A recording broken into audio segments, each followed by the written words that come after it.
Sujatha Natarajan novels YouTube channel நேயர்களுக்கு என் அன்பு வணக்கங்கள். நம்ம சேனலில் இப்போ நம்ம பார்க்க போகிற நாவல் எழுத்தாளர் சுஜாதா நட்ராஜன் அவர்களின் சுவாசமே என் சுவாசமே. வாங்க கதைக்குள்ளே போகலாம். பேசும் கதைகளின் குரலாய் நான் மனோசங்கரி. சுவாசமே என் சுவாசமே. அத்தியாயம் 1. கதை நடக்கும் வருடம் 2020 மற்றும் 2021. கோவை மாநகரத்தின் பிரதான அரசு மருத்துவமனை வளாகத்தில் நின்று கொண்டிருந்தான் இன்பவாணன். அவன் அருகே யாரும் இல்லை. தனிமையில் தன் மனத்துயரை கண்ணீரால் வெளியேற்றி கொண்டிருந்தான் இன்பா. இன்னும் சில மாதத்தில் இன்ப கடலில் இதே மருத்துவமனை வளாகத்தில் நின்றிருக்க வேண்டியவன் இன்றோ எப்படியேனும் உயிர் பிழைத்து வந்தால் போதும் என்ற வேண்டுதலுடன் காத்திருக்கிறான். காரணம், அந்த மருத்துவமனையின் அவசர சிகிச்சை பிரிவில் 5 மாத குழந்தையை வயிற்றில் சுமந்தபடி கோவிட் நோயாளியாக அவன் மனைவி அனுமதிக்கப்பட்டிருக்கிறாள். அவளை நினைத்துதான் கண்ணீர் சிந்துகிறான் இன்பா. 2 வருடங்களுக்கு முன்பு, அம்மா என் பொருட்கள் எடுக்காதீங்கன்னு எத்தனை தடவை சொல்றது என்று கேட்டபடியே தாய் மலர்விழியை தேடி சமையலறை சென்றான் இன்பவாணன். இப்ப என்ன பண்ணிட்டேன்னு குதிக்கிற? உன் அறையை சுத்தம் செஞ்சது ஒரு குத்தமா என்று கேட்டபடியே அவன் வாயில் இட்லியை திணித்தார் மலர்விழி. அம்மா யாரைய நான் சுத்தம் செஞ்சுக்கிறேன், நீங்க எதுவும் செய்ய வேண்டாம். மருத்துவம் சம்பந்தப்பட்ட பொருட்கள் எல்லாம் இருக்கு, அதெல்லாம் நீங்க தொட வேண்டாம்னு நினைக்கிறேன், அதனால தான் சொல்றேன். ஏண்டா நாளைக்கு கல்யாணமான உன் பொண்டாட்டியோ அந்த அறைக்குள்ள விட மாட்டியா என்று கிண்டலாக கேட்டார் மலர்விழி. என்றவன் அவரை முறைக்க, சொல்லுடா விடமாட்டியா? அவளுக்கு ஏதாவது நோய் தொற்று ஏற்படும்னு சொல்லி வெளியவே படுக்க வச்சிடுவியா? உனக்கு எதுவும் ஆகிடக்கூடாதுன்னு நான் அக்கறைப்பட்டா என்னையே கலாய்க்கிறல்ல. இரு உன்னை கவனிச்சுக்கிறேன். நாளைக்கு பெரிய ஊசியா எடுத்துட்டு வந்து குத்துறேன். போடா, இந்த பூச்சாண்டி வேஷம் எல்லாம் நீ சின்ன பிள்ளையா இருக்கும் போதே நான் போட்டுட்டேன். எப்படிதான் உன்னை வச்சு சமாளிக்கிறாரோ யாப்பா. சரியான வாயாடியா இருக்கியேம்மா. யாரு? நான் வாயாடி? உங்க அப்பா ரொம்ப சமத்து அப்படி தானே? ஆமா, பின் இல்லையா? ஏண்டி உங்க சண்டையில சிவனேன்னு இருக்கிற என்ன இழுக்கிறீங்க என்று கேட்டபடியே அங்கே வந்தார் சபரிநாதன். அப்பா, உங்களையும் இந்த அம்மா கலாய்க்குது, என்னன்னு கேளுங்க, கொஞ்சம் மிரட்டி வைங்க என்றான் இன்பா. இவங்களை மிரட்ட நம்மளால முடியாது சாமி. ஏதோ போடுறத சாப்பிட்டு அமைதியா வேலைக்கு போயிட்டு வந்துட்டு இருக்கேன், அது பொறுக்கலையா உனக்கு? ஏன்பா இப்படி பயப்படுறீங்க? கல்யாணம் பண்ணிப்பாரு, பயம் தானா வரும் எனக்கு ஒரு சபரி சிரிக்க. இந்த கதையே வேண்டாம். நான் சுதந்திரமா இருக்கிறது உங்களுக்கு பொறுக்கல, என்னை மாட்டி விட பாக்குறீங்க. 2 பேரும் நல்லா திட்டம் போட்டு தான் பேசிட்டு இருக்கீங்க என்றவன் இருவரையும் கேள்வியாய் பார்த்தான். ஆமாண்டா, நீ எப்போ கல்யாணம் பண்ணிக்க போறேன்னு சொல்லு, பொண்ணு பார்க்கலாமான்னு கேட்டா அதுவும் வேண்டாங்கிற. நீ ஏன் யாரையாவது காதலிச்சாலும் பரவாயில்ல, அதுக்கும் முடியாதுங்கிற. நாங்கள் என்ன தான் பண்றது என்றார் மலர்விழி சற்று கோபமாக. என் மனசுக்கு பிடிச்ச மாதிரி யாரையோ இன்னும் பார்க்கலாமா? பார்த்ததும் சொல்கிறேன், உடனே கட்டி வச்சிடுங்க. என்னமோ போ, எப்போ சொன்னாலும் இதே சொல்லு என்றவர் சலிப்புடன் கடைசி வாய் இட்லியை ஊட்டிவிட்டு தட்டை சிங்கில் போட்டார். அவர் கை கழுவ தண்ணீர் குழாயை திருக அவரை பின்னிருந்து அனைத்த இன்பா. அம்மா கோச்சிக்காத, எனக்காக ஒரு பொண்ணு கட்டாயம் பிறந்திருப்பா. அவளை பார்க்கும்போது கட்டாயம் கல்யாணம் பண்ணிக்குவேன், அதனால கவலைப்படாம இரு, சரியா என கேட்டு அவரின் கன்னத்தில் தன் அன்பின் முத்தத்தை பதித்தான். அதை கண்ட சபரிநாதன் எனக்கு என்றபடியே தன் கன்னத்தை காட்ட அவரை தழுவி கொண்ட இன்பா அவரின் கன்னத்திலும் அன்பின் மொழியை பதித்தான். மூவரும் புன்னகையுடன் ஒருவரை ஒருவர் பார்த்தபடி நின்றிருக்க வாசலில் யாரோ வந்து நின்று அலைப்பொலியை அழுத்த அதன் இசை கேட்டு மூவரும் கலைந்தனர்.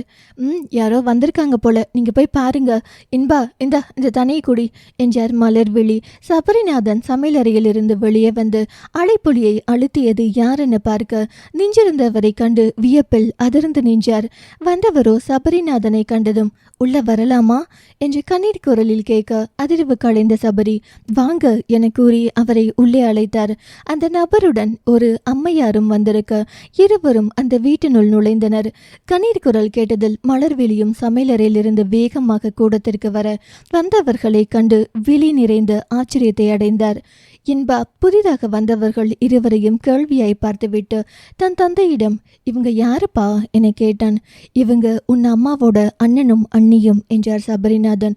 ஓ என்றவன் வாங்க மாமா, வாங்க அத்தை என்று அவர்களை புன்முறுவலுடன் வரவேற்று உபசரித்தான். அதன் பிறகே மலர்விழி சமநிலையை அடைந்து அவர்களை வரவேற்றார். வாங்க அண்ணா, வாங்க நீ என்றவர் வார்த்தைகளில் கண்ணீர் கலந்திருந்தது. என்னம்மா நீ எதுக்கு கண்ணு கலங்குற? இத்தனை வருஷம் கழிச்சு யாராச்சும் உன்னை பார்க்க வந்திருக்காங்க. இப்போ போய் நீ அழுதா நல்லாவா இருக்கும், சிரிச்ச முகத்தோட கூப்பிடுமா என்றான் இன்பா. அதை கேட்ட மலர் தன் கண்ணீரை புடவை தலைப்பில் துடைத்தார். சபரிநாதன், மலரு அவங்களுக்கு தண்ணி கொடு, அப்படியே காப்பியும் போடு என்றிட மலர்விழி சமையலறை உள்ளே ஓடினார். அவர்களை உபசரிக்க மலர்விழிக்கு உதவினான் இன்பா. அவர்களின் உபசரிப்பை மறுக்காமல் ஏற்றனர் வந்தவர்கள். அதில் மகிழ்ந்தார் மலர்விழி. மனம் நிறைந்த மகிழ்ச்சியில் தன் கணவரை பார்த்தார் சபரிநாதனும். பார்வையால் அவருக்கு ஊக்கமளித்தார். வந்தவர்கள் காப்பியை பருகிவிட்டு பேசத் தொடங்கினர். பழசம் மறந்துடுவோம் மலரு, ஏதோ நடந்துடுச்சு, இனியும் உன் உறவு வேண்டாம்னு தள்ளி நிற்க எனக்கு இஷ்டமில்ல. கோபதாபங்களை மறந்து சமாதானமா போகலாம் என்றார் மலர்விழியின் அண்ணன் குருமூர்த்தி. மலர்விழியும் சபரிநாதனும் அதற்கு எந்த மறுமொழியும் கூறாமல் அமைதி காக்க குருமூர்த்தியை தொடர்ந்தார். என் பெரிய பொண்ணுக்கு கல்யாணம் வச்சிருக்கேன், நீங்க அவசியம் வரணும். விட்டு போன உறவா நம்ம உறவு இருந்த வரைக்கும் போதும் என்றவர் தன் மனைவி சுந்தரவள்ளியை பார்க்க அவர் தாம்பூலத்தட்டை எடுத்து மேஜை மேல் வைத்தார். அதில் தேங்காய், வாழைப்பழம், வெற்றிலை பாக்கு, பூ வைத்து அதன் மேல் திருமண பத்திரிகையை எடுத்து வைத்தார். சபரிநாதனும் மலர்விழியும் மௌனமாகவே அவற்றை பார்த்து கொண்டிருக்க குருமூர்த்தி அந்த தாம்பூலத்தட்டை கையில் எடுத்தார். அவருடன் அவர் மனைவி சுந்தரவள்ளியும் இணைந்திட இருவரும் சேர்ந்து சபரிநாதன் மலர்விழியிடம் அந்த தட்டை கொடுத்தனர். இருவரும் சிறிய தயக்கத்துடன் அதை பெற்றுக்கொண்டனர். நடப்பதை வேடிக்கை பார்த்தபடி நின்றிருந்தான் இன்பா. குருமூர்த்தி தொடங்கினார். கல்யாணத்துக்கு அவசியம் வரணும், நீங்க வேணும்னு தான் நாங்க வந்திருக்கோம் என்றார். நிச்சயம் வருவோம் என்றார் சபரிநாதன். அதை கேட்டு மகிழ்ந்த குருமூர்த்தி முகத்தில் புன்முறுவல் பூத்தது. நீங்க வரேன்னு சொன்னது சந்தோஷம், இப்ப நாங்க கிளம்புறோம் என்றார். இருங்க, மதியம் சாப்பிட்டு போலாம் என்றார் சபரி. இல்ல மாப்பிள்ள, கிளம்பணும், கல்யாண வேலை நிறைய இருக்கு, தப்பா நினைக்க வேண்டாம். கல்யாணம் முடிஞ்சது வந்து சாவகாசமா ஒரு நாள் இருந்துட்டு போறோம் என்றார் குருமூர்த்தி. சுந்தரவல்லி மலர்விழியை அணுகி, பழசம் மனசில் வச்சுக்காத மலரு, நடந்திருக்கவே கூடாத நிகழ்வு தான் நடந்துடுச்சு, அதை மாத்த எங்களுக்கு ஒரு வாய்ப்பு கொடு என்றார். அதை கேட்டு மலர்விழி அமைதி காக்க, கல்யாணத்துக்கு அவசியம் வரணும் என்றார் வேண்டுதல் கலந்த குரலில். என்றார் மலர்விழி. சில நிமிட மௌனத்திற்கு பிறகு அவர்கள் விடைபெற்று கிளம்ப மலர்விழி கண்ணீர் நிறைந்த கண்களுடன் செல்லும் அவர்களையே பார்த்து கொண்டு நின்றிருந்தார்.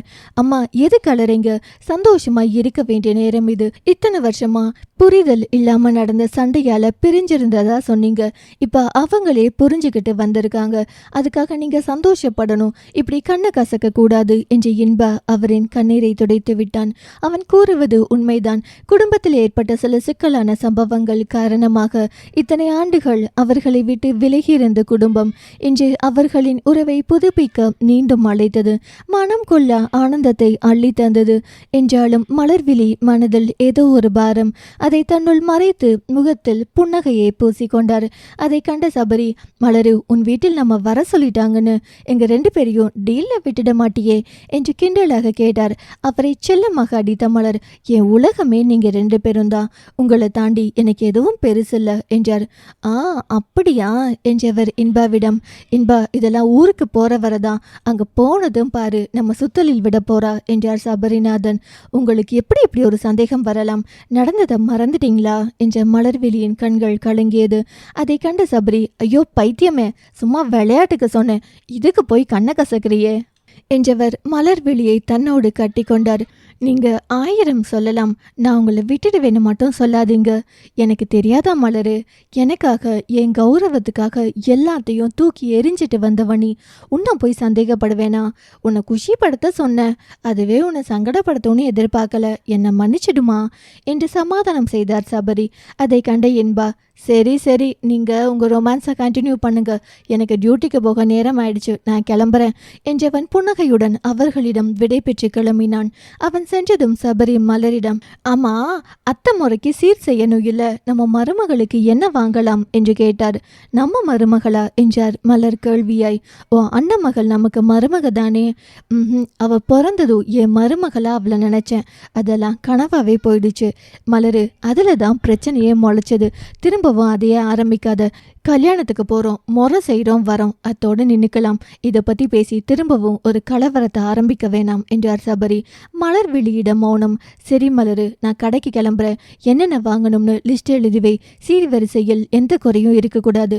எந்த கௌரவத்துக்காக வெளியே வந்தோமோ அந்த கௌரவத்தை நம்ம சரியா கையாளணும் என்று விட்டு சபரிநாதனும் தன் சொந்த கடைக்கு கிளம்பி விட்டார்.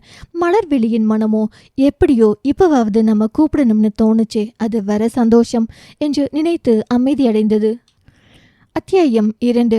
அடுத்து வந்த வாரத்தில் மூவரும் மலர்விழியின் சொந்த ஊருக்கு கிளம்பி கொண்டிருந்தனர்.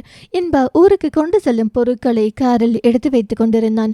மலர்விழியும் சபரிநாதனும் தயாராகி வர கார் மலர்விழியின் சொந்த ஊர் நோக்கி தன் பயணத்தை தொடங்கியது. காரை செலுத்திய இன்பா தன் தாயிடம், ஏமா ஏன் இத்தனை வருஷமா நம்ம இங்க தனியா இருக்கோம்? இந்த கேள்வியை நானும் பல தடவை கேட்டிருக்கேன். ஆனா அப்ப எல்லாம் உனக்கு புரியாது. வயசு வரும்போது சொல்றேன்னு சொல்லி தப்பிச்சுக்குவீங்க. இப்பவாவது அது தெரிஞ்சுக்கிற வயசு எனக்கு வந்துடுச்சாமா என்றான் கிண்டல் துணிக்கும் குரலில். கிண்டல் பண்ணாத இன்பா என்றார் மலர். அப்ப சொல்லுங்க, அப்பாவோட சொந்தம்னு இதுவரை யாரையும் நான் பார்த்ததில்ல. உனக்கு ஒன்று சொந்தம் இருக்குன்னு நீங்க பேசும்போது தெரிஞ்சுக்கிட்டேன். ஆனா ஏன் அவங்களோட நமக்கு போக்குவரத்து இல்லைன்னு இதுவரை தெரியல. இப்போ ஊருக்கு போறோம், அங்க யார் யார் இருப்பாங்கன்னு தெரிஞ்சுக்க வேண்டாமா? அவன் கேட்கறது சரிதான மலரு, நடந்ததை சொல்லு, அவன் புரிஞ்சுப்பான் என்றார் சபரி. சற்று நேரம் யோசித்த மலர் அதன் பின் பேச தொடங்கினார். இன்பா, உங்க அப்பா என்னோட சொந்த மாமன் மகன்தா. அவரோட அம்மா அவர் பிறந்ததும் இறந்துட்டாங்க. அவங்க அப்பா மிலிட்ரியில் இருந்ததால எங்க வீட்டில் தான் வளர்ந்தாரு. எங்க அம்மா தான் இவரை பாசமா பார்த்துக்கிட்டாங்க. அப்பாவும் அன்பா நடத்தினாரு. இவர் டிகிரி படிக்கும்போது இவரோட அப்பாவும் இறந்துட்டாரு. அதுக்கப்புறம் எங்க வீடு தான் இவருக்கு நிரந்தரம்னு முடிவாகிடுச்சு. இவரை யாரும் அந்நியமா பார்க்க கூடாதுன்னு நினைச்ச எங்க அப்பா என்னை இவருக்கு கல்யாணம் செஞ்சு வச்சு வீட்டோட மாப்பிள்ளையாக்கி அழகு பார்த்தாரு. என் கூட பிறந்தவங்க ஒரு அண்ணன், 2 தங்கச்சி.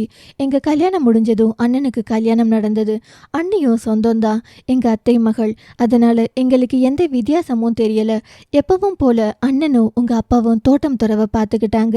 எங்களுக்குன்னு தனியா எதுவும் யாரும் செய்யல. நாங்களும் அதை எதிர்பார்க்கல. நீ பிறந்தப்போ எல்லாரும் ரொம்பவே சந்தோஷப்பட்டாங்க. என் அப்பா தான் உனக்கு பேர் வச்சாரு.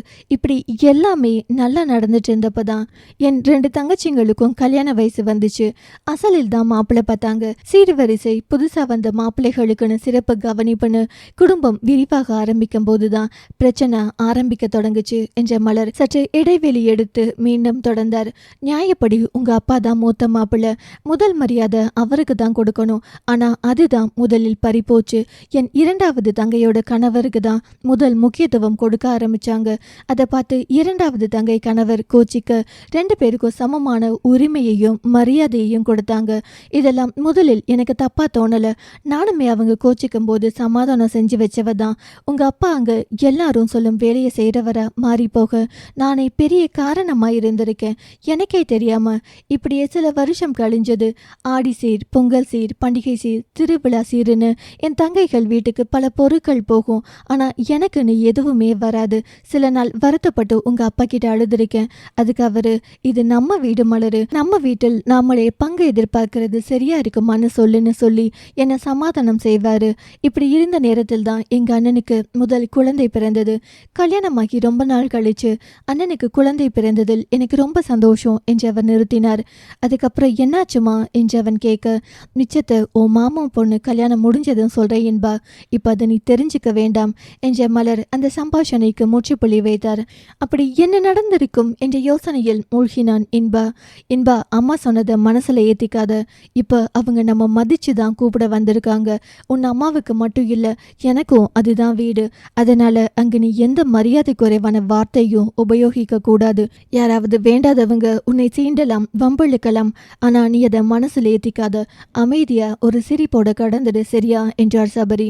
சரிப்பா என்ற இன்பா அதன் பிறகு எந்த சிந்தனைக்கும் இடம் தராமல் வண்டியை ஊர் நோக்கி செலுத்த தொடங்கினான்.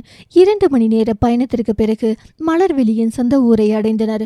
அவர்கள் கார் சென்று அந்த வீட்டின் முன் இருக்க அங்கு அமர்ந்திருந்தவர்கள் அனைவரும் எதிர்பார்ப்புடன் அந்த காரை திரும்பி பார்த்தனர். அவர்கள் எதிர்பார்ப்பு வீண் போகவில்லை என்ற செய்தியை அவர்களின் மகிழ்ச்சி நிறைந்த கண்கள் அப்பட்டமாக பறைசாற்றியது. வந்துட்டாங்க குருமூர்த்தி, சீக்கிரவா என்ற குரலொலிகள் கேட்க தொடங்கியது. வீட்டின் உள்ளே இருந்த குருமூர்த்தியும் சுந்தரவள்ளியும் வெளியே வந்தனர். உறவினர்களின் வரவேற்பும் உபசரிப்பும் கண்டு மூவரும் நெகிழ்ந்து போகினர்.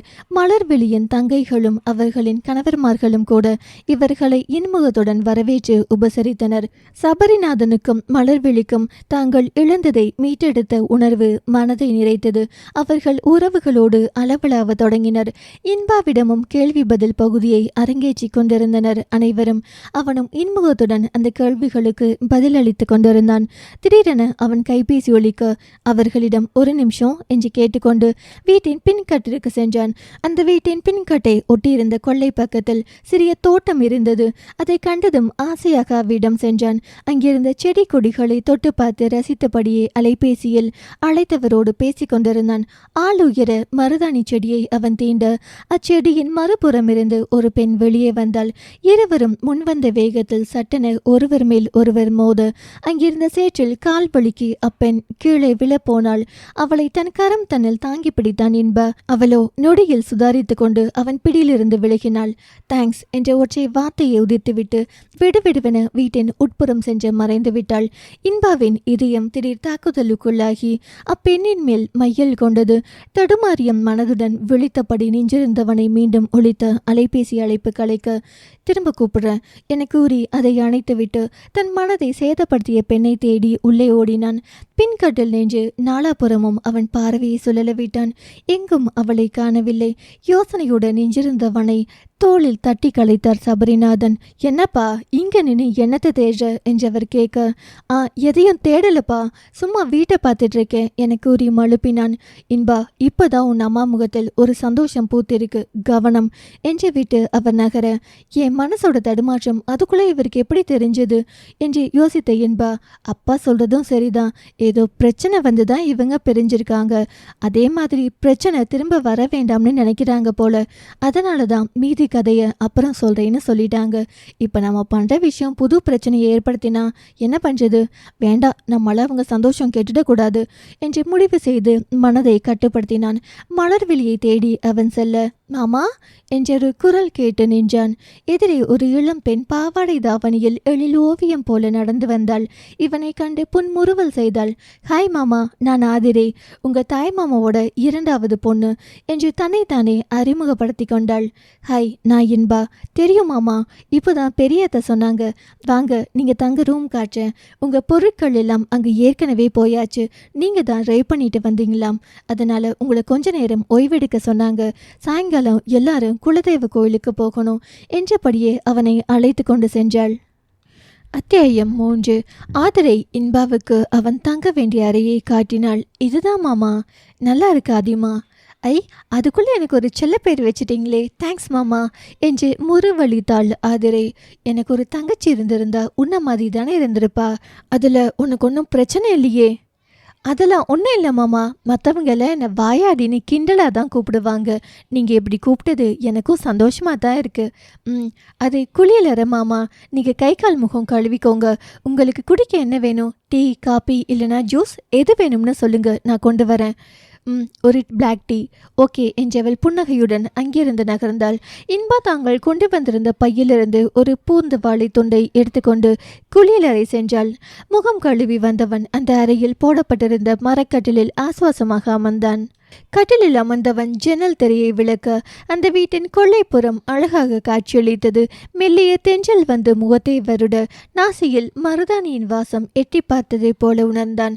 அவன் பார்வை அந்த மருதாணி செடி இருந்த இடம் நோக்கி திரும்ப அங்கு அதே பெண் நின்றிருந்தாள். அவள் வளைக்கரம் அந்த மருதாணி செடியிலிருந்து இலைகளை பறித்து கொண்டு இருந்தது. அவளுடன் ஒரு சிறுமியும் நின்றிருந்தாள். அவளின் கால் கொலுசு சினுங்க அந்த செடியை சுற்றி வந்தபடியே இலைகளை பறித்தாள். அவள் அதை பார்த்ததும் அவன் மனம் மீண்டும் முரண்டு பிடிக்க ஆரம்பித்தது. இதுவரை எத்தனை பெண்களை பார்த்திருக்கிறேன், பழகியிருக்கிறேன். ஆனால் எந்த பெண் மீதும் என் மனம் இப்படி மையல் கொண்டதில்லையே. இன்று ஏன் இப்படி இம்சிக்கிறது என்று எண்ணியபடியே அவளை பார்த்தான் இன்பா. அவளோ தனக்கு தேவையான இலைகளை பறித்து கொண்டு அங்கிருந்து நகர்ந்தாள். இந்த பொண்ணு யாரா இருக்கும் என்ற கேள்வியோடு கட்டிலில் அமர்ந்தான் இன்பா. மாமா பிளாக் டீ என்றபடியே வந்தாள் ஆதிரே. தேங்க்யூ ஆதிமா. எதுக்கு மாமா தேங்க்ஸ் எல்லாம் என்றவள். ஓகே மாமா, நீங்கள் டீ குடிச்சிட்டு ஓய்விடுங்க, நாம் அப்புறம் பார்க்கலாம் என்றபடியே அங்கிருந்து சென்றாள். அவள் சென்றதும் கதவை சாத்து விட்டு வந்து கட்டிலில் படுத்தான் இன்பா. பயண களைப்பில் நன்றாக தூங்கிவிட்டான். கதவு தட்டப்பட்டது. அதன் சத்தத்தில் உறக்கம் கலைந்து எழுந்தான் இன்பா. வெளியே மலர்விழி நின்றிருந்தார். கண்களை கசக்கியபடி அவருக்குள்ளே வர வழி ஏற்படுத்தி நகர்ந்து நின்றான் இன்பா. இன்பா, குளிச்சுட்டு வேட்டி சட்டை எடுத்து வச்சிருக்கேன், அதை போட்டுக்கோ, கோவிலுக்கு போகணும் என்றார். அம்மா என்றவன் தயக்கத்துடன் நிறுத்த அவனை திரும்பி பார்த்தார் மலர்விழி. என்ன இன்பா சொல்லு. இல்லம்மா, அது இன்னைக்கு இங்கே ஒரு பொண்ணை பார்த்தேன், அதான் அதை பற்றி உன்கிட்ட சொல்லலாமா வேண்டாமான்னு ஒரு யோசனை. அப்பா வேற இப்போதான் உன் அம்மா முகத்தில் சந்தோஷம் பூத்திருக்குன்னு சொன்னாரு. பொண்ணா? யாருடா அது? உனக்கு அந்த பொண்ணை பிடிச்சிருக்கா என்ன என்று ஆர்வமாக கேட்டார் மலர்விழி. ஆமாம்மா, பார்த்ததும் ஏதோ ஒரு உணர்வு. அவள் யாருன்னு தெரியல. மேபி நம்ம சொந்தக்கார பொண்ணாக தான் இருக்கணும். அவளை எனக்கு அடையாளம் காட்டு, அவள் வீட்டில் பேசி முடிச்சிடலாம். ஆனால் பிரச்சனை அதெல்லாம் வராது இன்பா. நீ என்ன வேலை வெட்டி இல்லாதவனா? டாக்டரு உனக்கு பொண்ணு தர மாட்டேன்னு யாரும் சொல்ல மாட்டாங்க, கேட்டு பார்ப்போம் என்றார் மலர்விழி மலர்ந்த முகத்துடன். அம்மா, எனக்கு பிடிச்சிருந்தது, அதை உன்கிட்ட மறைக்க முடியாது, அதான் சொல்லிட்டேன். ஆனால் பிரச்சனை வரும்னா பேச வேண்டாம், சரியா? சரிடா கண்ணு, முதலில் பொண்ணை காட்டு, பிரச்சனை வருமா வராதான்னு தெரிஞ்சிடும் என்ற மலர்விழி அவன் கண்ணம் வருடினார். மை ஸ்வீட் மாம் என்று இன்பா அவரின் கண்ணம் கிள்ளினான். அம்மாவும் பையனும் கொஞ்சம் ஆரம்பிச்சிட்டிங்களா? இன்னைக்கு கோவிலுக்கு போன மாதிரி தான் என்றபடியே உள்ளே வந்தார் சபரி. கிளம்பியாச்சுங்க என்று அவரிடம் கூறிய மலர், இன்பா ஓடு சீக்கிரம் குளிச்சிட்டு வா, அம்மாவும் அப்பாவும் ரெடியாகணும் என்றார். இன்பாவும் டவலுடன் குளியலறை உள்ளே சென்றான். அரை மணியில் மூவரும் தயாராகி கீழே வந்தனர். இவர்களை கண்ட சுந்தரவள்ளி இதோ வந்துட்டாங்க என்றார். சரி கிளம்புங்க, பூஜைக்கு போகலாம் என்றார் குருமூர்த்தியின் பெரியப்பா. ஆமா, கல்யாண பொண்ணு எங்க என்றார் சுந்தரவள்ளியின் சகோதரி. அதோ ஆதிரை கூட்டிட்டு வரா என்றான் ஒருவன். அனைவரும் திரும்ப ஆதிரையும் அவள் தமக்கை சௌந்தர்யாவும் வந்து கொண்டிருந்தனர். இன்பாவும் திரும்பி பார்த்தான். அதிர்ச்சியில் உறைந்து விட்டான். எந்த பெண் அவன் மனதை கொள்ளை கொண்டாலோ அவளை மணப்பெண்ணாக நடந்து வருவதை கண்டதும் மனம் கனத்து போனது. ச, கடைசியில் இப்படியா முடியணும்? யாரு என்னன்னு தெரியாம ஆசைப்பட்டதும் இல்லாம அம்மா கிட்ட வேற சொல்லிட்டோமே. இப்ப என்னை பத்தி அம்மா என்ன நினைப்பாங்க என நினைத்து தன்னை தானே நொந்து கொண்டவன் கலங்கிய தன் மனதை திசை திருப்ப நினைத்து கைபேசியோடு வெளியே போனான். அழகடி தங்கோ என கூறி மணப்பெண் சௌந்தர்யாவுக்கு திஷ்டி போட்டு வைத்தாள் மலர்விழியின் முதல் தங்கை யசோதா. என் செல்லம் என்று அவள் கன்னத்தை வருடினாள் மலர்விழியின் இரண்டாம் தங்கை தமயந்தி. சரி சரி கிளம்புங்க. அனைவரும் கிளம்பி வெளியே வந்தனர். இன்பா தனித்து நின்றிருப்பதை கவனித்த மலர்விழியும் சபரிநாதனும் அவனை நெருங்கினர். என்னப்பா இங்க நிற்கிற என்று கேட்டார் சபரி. இல்லைங்கப்பா, ஃபோன் வந்துச்சு, அதான் எனக்கு கூறி மழுப்பினான். சரி வா, வந்து காரை எடு போகலாம் என்றவன் தன் கார் நோக்கி சென்றான். அப்போது மலரு, பெரிய காரில் இடம் குறைவா இருக்கு, ஆதிரையையும் சௌந்தர்யாவையும் உங்களோட கூட்டிக்கிட்டு வர முடியுமா என்று கேட்டார் குருமூர்த்தி. அதுக்கு என்ன மாமா, தாராளமா கூட்டிக்கிட்டு வரோம் என்று அவருக்கு பதில் தந்தார் சபரி. சந்தோஷம் என்ற குருமூர்த்தி சௌந்தர்யாவை நோக்கி செல்ல மலர்விழி சபரியிடம், இப்ப எதுக்கு சரின்னு சொன்னீங்க என்றார் மெல்லிய குரலில். சும்மா இரு மலரு என்றவர் கூறவும் சௌந்தர்யாவும் ஆதிரையும் அங்கு வரவும் சரியாக இருந்தது. காரில் ஏறுமா என்றார் சபரி இருவரையும் பார்த்து. ஆதிரை புன்னகையுடன் ஏற சௌந்தர்யா தயக்கத்துடன் காரில் ஏறினாள். போ மலரு, காரில் ஏறு என்ற சபரி இன்பாவின் தோளை தட்டி, வாப்பா வந்து காரை எடு என்றார். வேறு வழியில்லாமல் அவனும் காரை எடுத்தான். பின்னிருக்கையில் நடுவில் அமர்ந்திருந்தாள் சௌந்தர்யா. கண்ணாடி வெளியே அவள் கருவெளியும் பட்டு வண்ண ரோஜாவின் நிறத்தை போல மென்மையாக இருந்த உதடுகளும் காதோரம் தொங்கிய குடை வடிவ ஜிமிக்கியும் நெற்றி வகுட்டில் சூடியிருந்த பிறை வடிவ சுட்டியும் மெல்லிய கேற்றை போல நெற்றியில் இட்டிருந்த திருநீரு குங்குமமும் இரு புருவங்களுக்கு மத்தியில் வைத்திருந்த கோபுர வடிவ பொட்டும் அவன் கண்களில் பட்டு அவனை மேலும் இம்சித்தது. அவன் கவனம் சாலையை தாண்டி அவள் மேல் நிலைக்க கார் சட்டென ஒரு சிறிய பள்ளத்தில் இறங்கி ஏறியது. அதில் காரில் அமர்ந்திருந்த அனைவரும் தடுமாறி முன்புறம் லேசாக முட்டிக்கொண்டனர். இன்பா, பார்த்து போப்பா என்றார் சபரி. அந்த குளங்களில் இன்பாவின் அறிவு விழித்திட, சாரிப்பா, ரோடு குண்டு குழியுமா இருக்கு, சரியா பார்க்காம விட்டுட்டேன், இனி இப்படி நடக்காது என்று விட்டு தன் பார்வையை கண்ணாடியிலிருந்து திருப்பினான். சில நிமிட பயணத்தில் கோவிலை அடைந்தனர். பூஜையை முடித்துக்கொண்டு மீண்டும் இல்லம் திரும்பினர். இரவு உணவு பரிமாறப்பட்டது.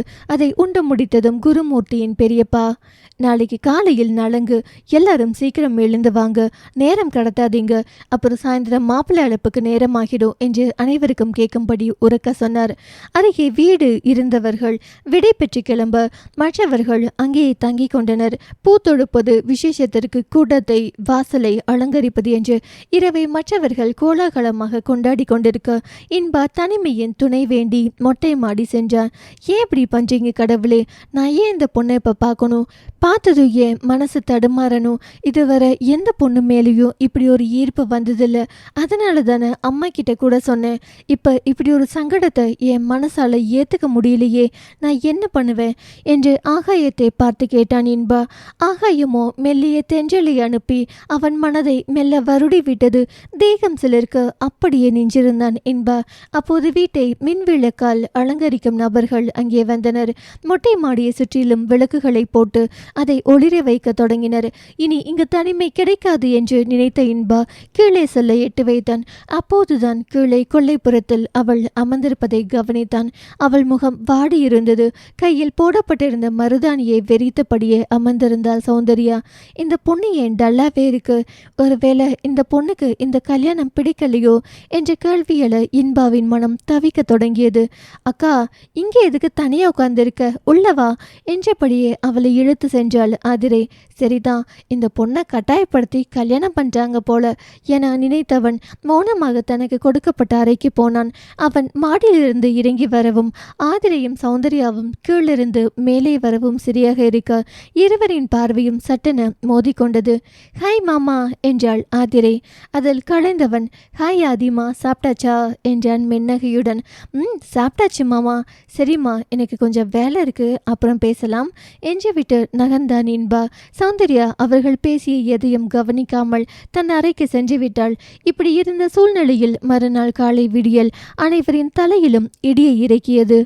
அத்தியாயம் 4. இன்பா உறக்கம் களைந்து எழுந்து கீழே வர அங்கு பெரியவர்கள் கோபமாக பேசிக் கொண்டிருந்தனர். ஒன்றும் புரியாத இன்பா தன் அன்னையை தேடினான். கூடத்தில் மலர்விழியை காணவில்லை, சபரிநாதனையும் காணவில்லை. 2 பேரும் எங்க போனாங்க என்ற கேள்வியோடு அந்த வீடெங்கும் வலம் வந்தவன் கண்களுக்கு அவர்கள் இருவரும் தென்படவில்லை. இரவு மகிழ்ச்சியாக கண்ட முகங்கள் எல்லாம் சோகமாகவும் கோபமாகவும் தெரிந்தது. காரணம் புரியாமல் குழப்பத்துடன் நின்றிருந்தான் இன்பா. இப்படி ஆகி போச்சு என்று ஒரு பாட்டி பேசியபடியே செல்ல இன்பாவின் மனதை பயம் தொற்றிக் கொண்டது. தன் கைபேசியை தேடினான். அப்போதுதான் அதை அறையிலேயே வைத்துவிட்டு வந்தது தெரிந்தது. அதை எடுக்க அறைக்கு சென்றான். அவன் தங்கியிருந்த அறைக்கு பக்கத்து அறையிலிருந்து மலர்விழியின் குரல் கேட்க இன்பா அந்த அறையின் கதவை தட்டினான். கதவு திறக்கப்பட்டது. ஆதிரை நின்றிருந்தாள். வீட்டின் மூத்த பெண்மணிகள் அனைவரும் அந்த அறையில்தான் இருந்தனர். இன்பாவின் பார்வை மணப்பெண்ணான சௌந்தர்யாவை தேடியது. அத்தனை பெண்களுக்கு நடுவில் அவள் அமர்ந்திருந்தாள். அவள் முகத்தில் ஒரு நிம்மதி தெரிந்தது. ஆனால் மற்றவர்கள் முகத்தில் கோபம் கொப்பளித்தது. நொடியில் இத்தனையும் அவன் மனதில் பதிந்தது. அவனை கண்ட மலர்விழி, எழுந்திரியா இன்பா என கேட்டு அவனை நெருங்கினார். என்னாச்சுமா, ஏன் எல்லாரும் ஒரு மாதிரியா இருக்காங்க என்று கேட்டான் சன்னமான குரலில். வா சொல்றேன் என்ற மலர்விழி அவனை அழைத்து கொண்டு அறைக்கு சென்றார். என்னம்மா? இன்பா, மாப்பிள்ளை பையன் கல்யாணம் வேண்டாம்னு லெட்டர் எழுதி வச்சுட்டு ஓடி போயிட்டானாம் என்றார் மலர். என்னம்மா சொல்றீங்க? ஆமா, என்ன விசாரிச்சாங்களோ என்னவோ தெரியல, இப்படி ஒரு பையனை போய் பார்த்துருக்காங்க, நாளைக்கு முகூர்த்தம். எந்த நேரத்தில் ஓடி போயிட்டானே, அந்த பொண்ணு மனசு என்ன பாடுபடும் என்று அங்கலாய்த்தார் மலர்விழி. அவளை பார்த்தா வருத்தப்படுற மாதிரி தெரியல, இப்போதான் சந்தோஷமா இருக்கிற மாதிரி தெரியுது என மனதில் நினைத்து கொண்டான் இன்பா. அப்பா எங்கம்மா? அப்பா உன் மாமாவோட மாப்பிள்ளை வீட்டுக்கு போயிருக்காரு. நல்ல நாள் கேள்வி கேட்டுட்டு வர்றதுக்கு. கேள்வி கேட்டால் மட்டும் என்ன மாறிட போகுது? அந்த பையனுக்கு விருப்பம் இல்லைன்னு ஆனதுக்கு அப்புறம் என்ன பேசினாலும் வீண்தானே. என்னடா இப்படி பேசுற? அதுக்காக நம்ம ஏமாத்தினவங்களை சும்மா விட சொல்ற? சொல்றியா?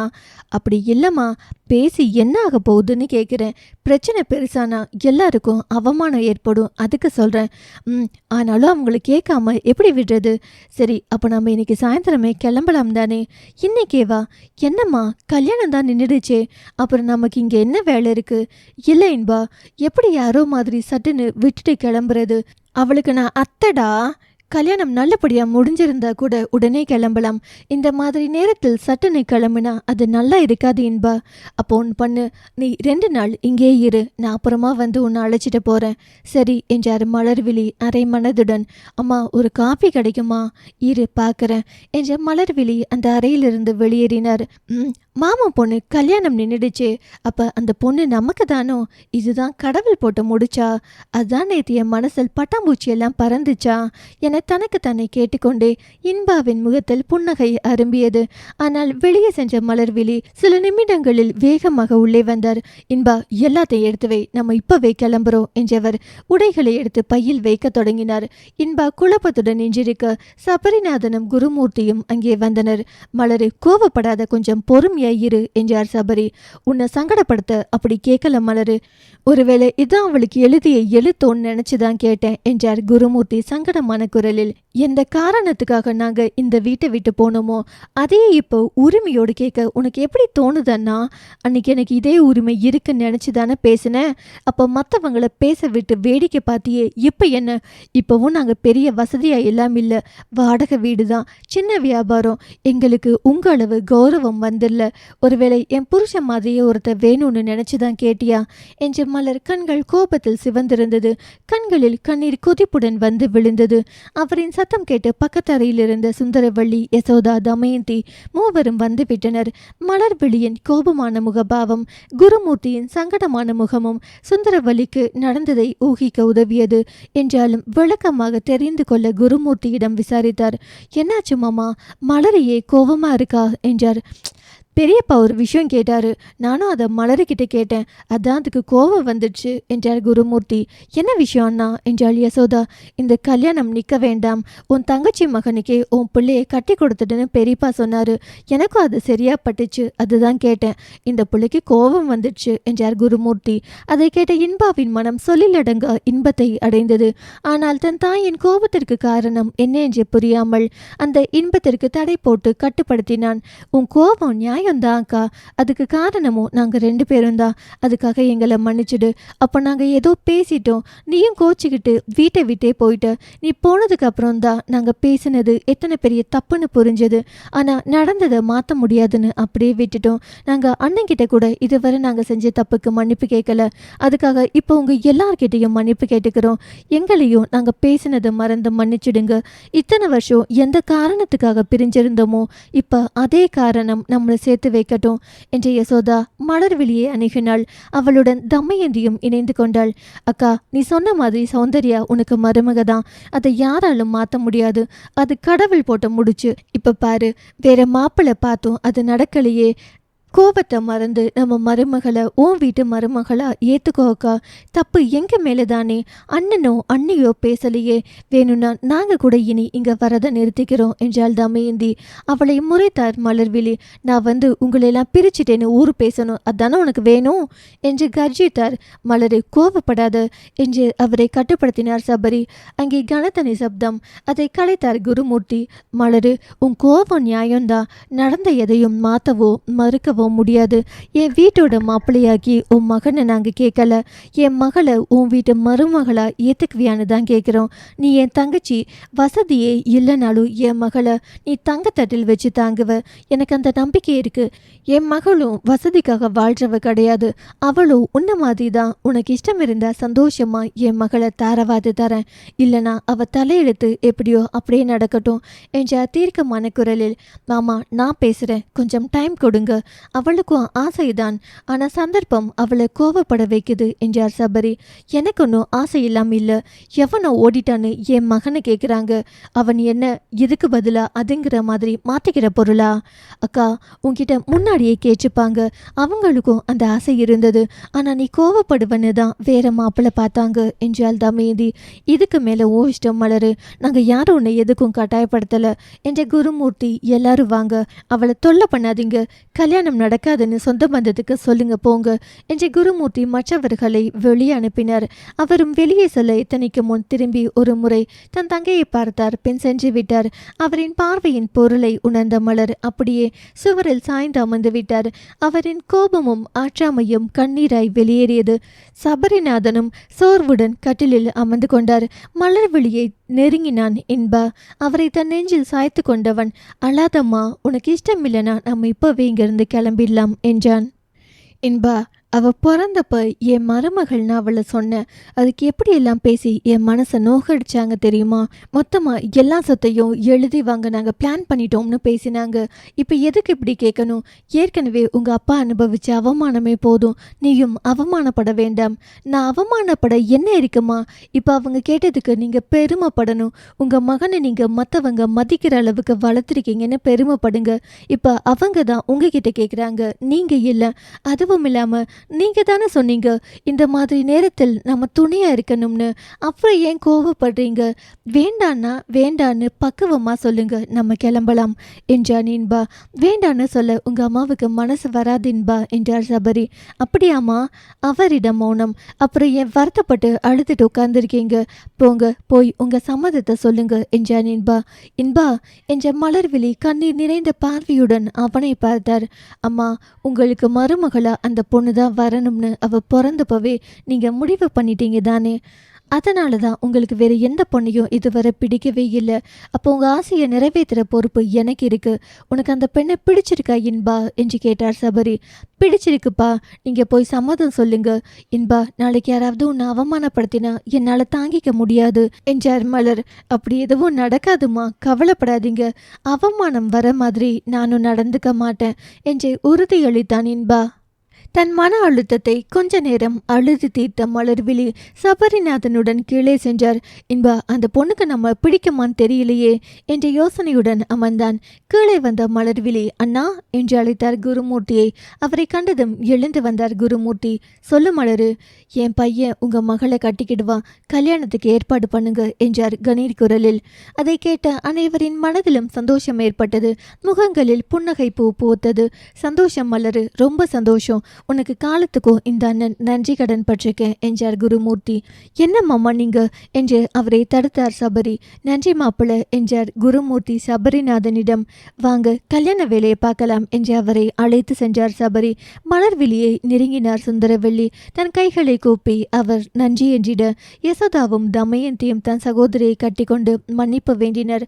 அவரின் கோபதாபங்கள் முழுவதுமாக மறைந்து மீண்டும் அந்த இல்லம் கல்யாண கலையை பூசிக்கொண்டது. அத்தியாயம் 5. ஆதிரை சௌந்தர்யாவிடம் சென்றாள். அக்கா, இன்பா மாமாவுக்கு உனக்கும் கல்யாணம் ஃபிக்ஸ் பண்ணிட்டாங்க என்று அவள் கூற கல்யாணம் நின்ற மகிழ்ச்சியில் இருந்தவள் மீண்டும் சோர்ந்து போனாள். இன்பா மாமாவா? யாரடியது? என்னக்கா நீ? மலரத்தியோட பையன், நேற்று ராத்திரி கூட பார்த்தோமே, அவரு தான். மாமா சூப்பராக இருக்காருக்கா. எனக்கு இப்போதான் ரொம்ப சந்தோஷமா இருக்கு. எங்க அந்த கொத்தவரக்காவை காலத்துக்கும் மாமானு கூப்பிட வேண்டி வந்துடுமோன்னு பயந்து கிடந்தேன். இப்போதான் நிம்மதியா இருக்கு. எனக்கு கல்யாணமே வேண்டாம்னு சொல்கிறேன். யாரை கேட்குறீங்க? இப்போ தான் அவன் ஓடிட்டான்னு கொஞ்சம் நிம்மதியாக இருந்தேன். அதுக்குள்ளே அடுத்த ஆளை பிடிச்சிட்டீங்க. ஏண்டி என்னையே வழியில் போக விட மாட்டிங்களா? ஏற்கனவே அவங்களோட நமக்கு போக்குவரத்து இல்லாமல் இருந்துச்சு. இப்போ என்னை கட்டிக்கிட்டு திரும்பவும் பிரச்சனை வந்தா என்ன பண்ணுறது? அத்தை பாவோண்டி. அப்போ பிரச்சனை வராமல் பார்த்துக்கோ. பொடி, நான் பார்க்குற வேலைக்கு கட்டாயம் சண்டை வரும். நேரங்காலம் பார்க்காம வேலை செய்யணும். இதில் மருமகளா மனைவியா எப்படி அவங்கள திருப்திப்படுத்துவேன் சொல்லு? ஏதோ அசலாக இருந்தால் கூட மாப்பிள்ளையை உருட்டி மிரட்டுவேன். இப்போ என்னடி பண்ணுவேன்? நீ சொல்கிறத பார்த்தா அந்த கொத்தவரக்காவை அதட்டி உருட்டலான்னு தான் கல்யாணத்துக்கு ஒத்துக்கிட்ட மாதிரி இருக்கே என்றால் கிண்டலாக. ஆமாம், அவனுக்கு ஒரு லவ் இருந்திருக்கு பாரு. பாவி, முன்னாடியே சொல்லாமல் ஏமாத்திட்டான். இப்படி கல்யாணம் வர வந்துட்டு ஓடி போய் எனக்கு கெட்ட பேரை ஏற்படுத்திட்டான். அவனை மட்டும் திரும்பவும் பார்த்தேனிவை, அவ்வளவுதான், கைமா பண்ணிடுவேன். சரி விடுக்கா, இன்ப மாமாவை பிடிச்சிருக்கா, இந்த போட்டோ என்று தன் கைபேசியில் எடுத்த புகைப்படத்தை அவளிடம் காட்டினாள் ஆதிரை. நல்லா தான் இருக்காரு, ஆனா சரியான தயிர் சாதமா தெரிகிறாரு. உனக்கு இப்படிப்பட்ட ஆள் தானே வேணும், அப்புறம் என்ன? சரிதான், இப்ப நான் வேண்டாம்னு சொன்னா மட்டும் விட்டுட போறீங்களா என்ன?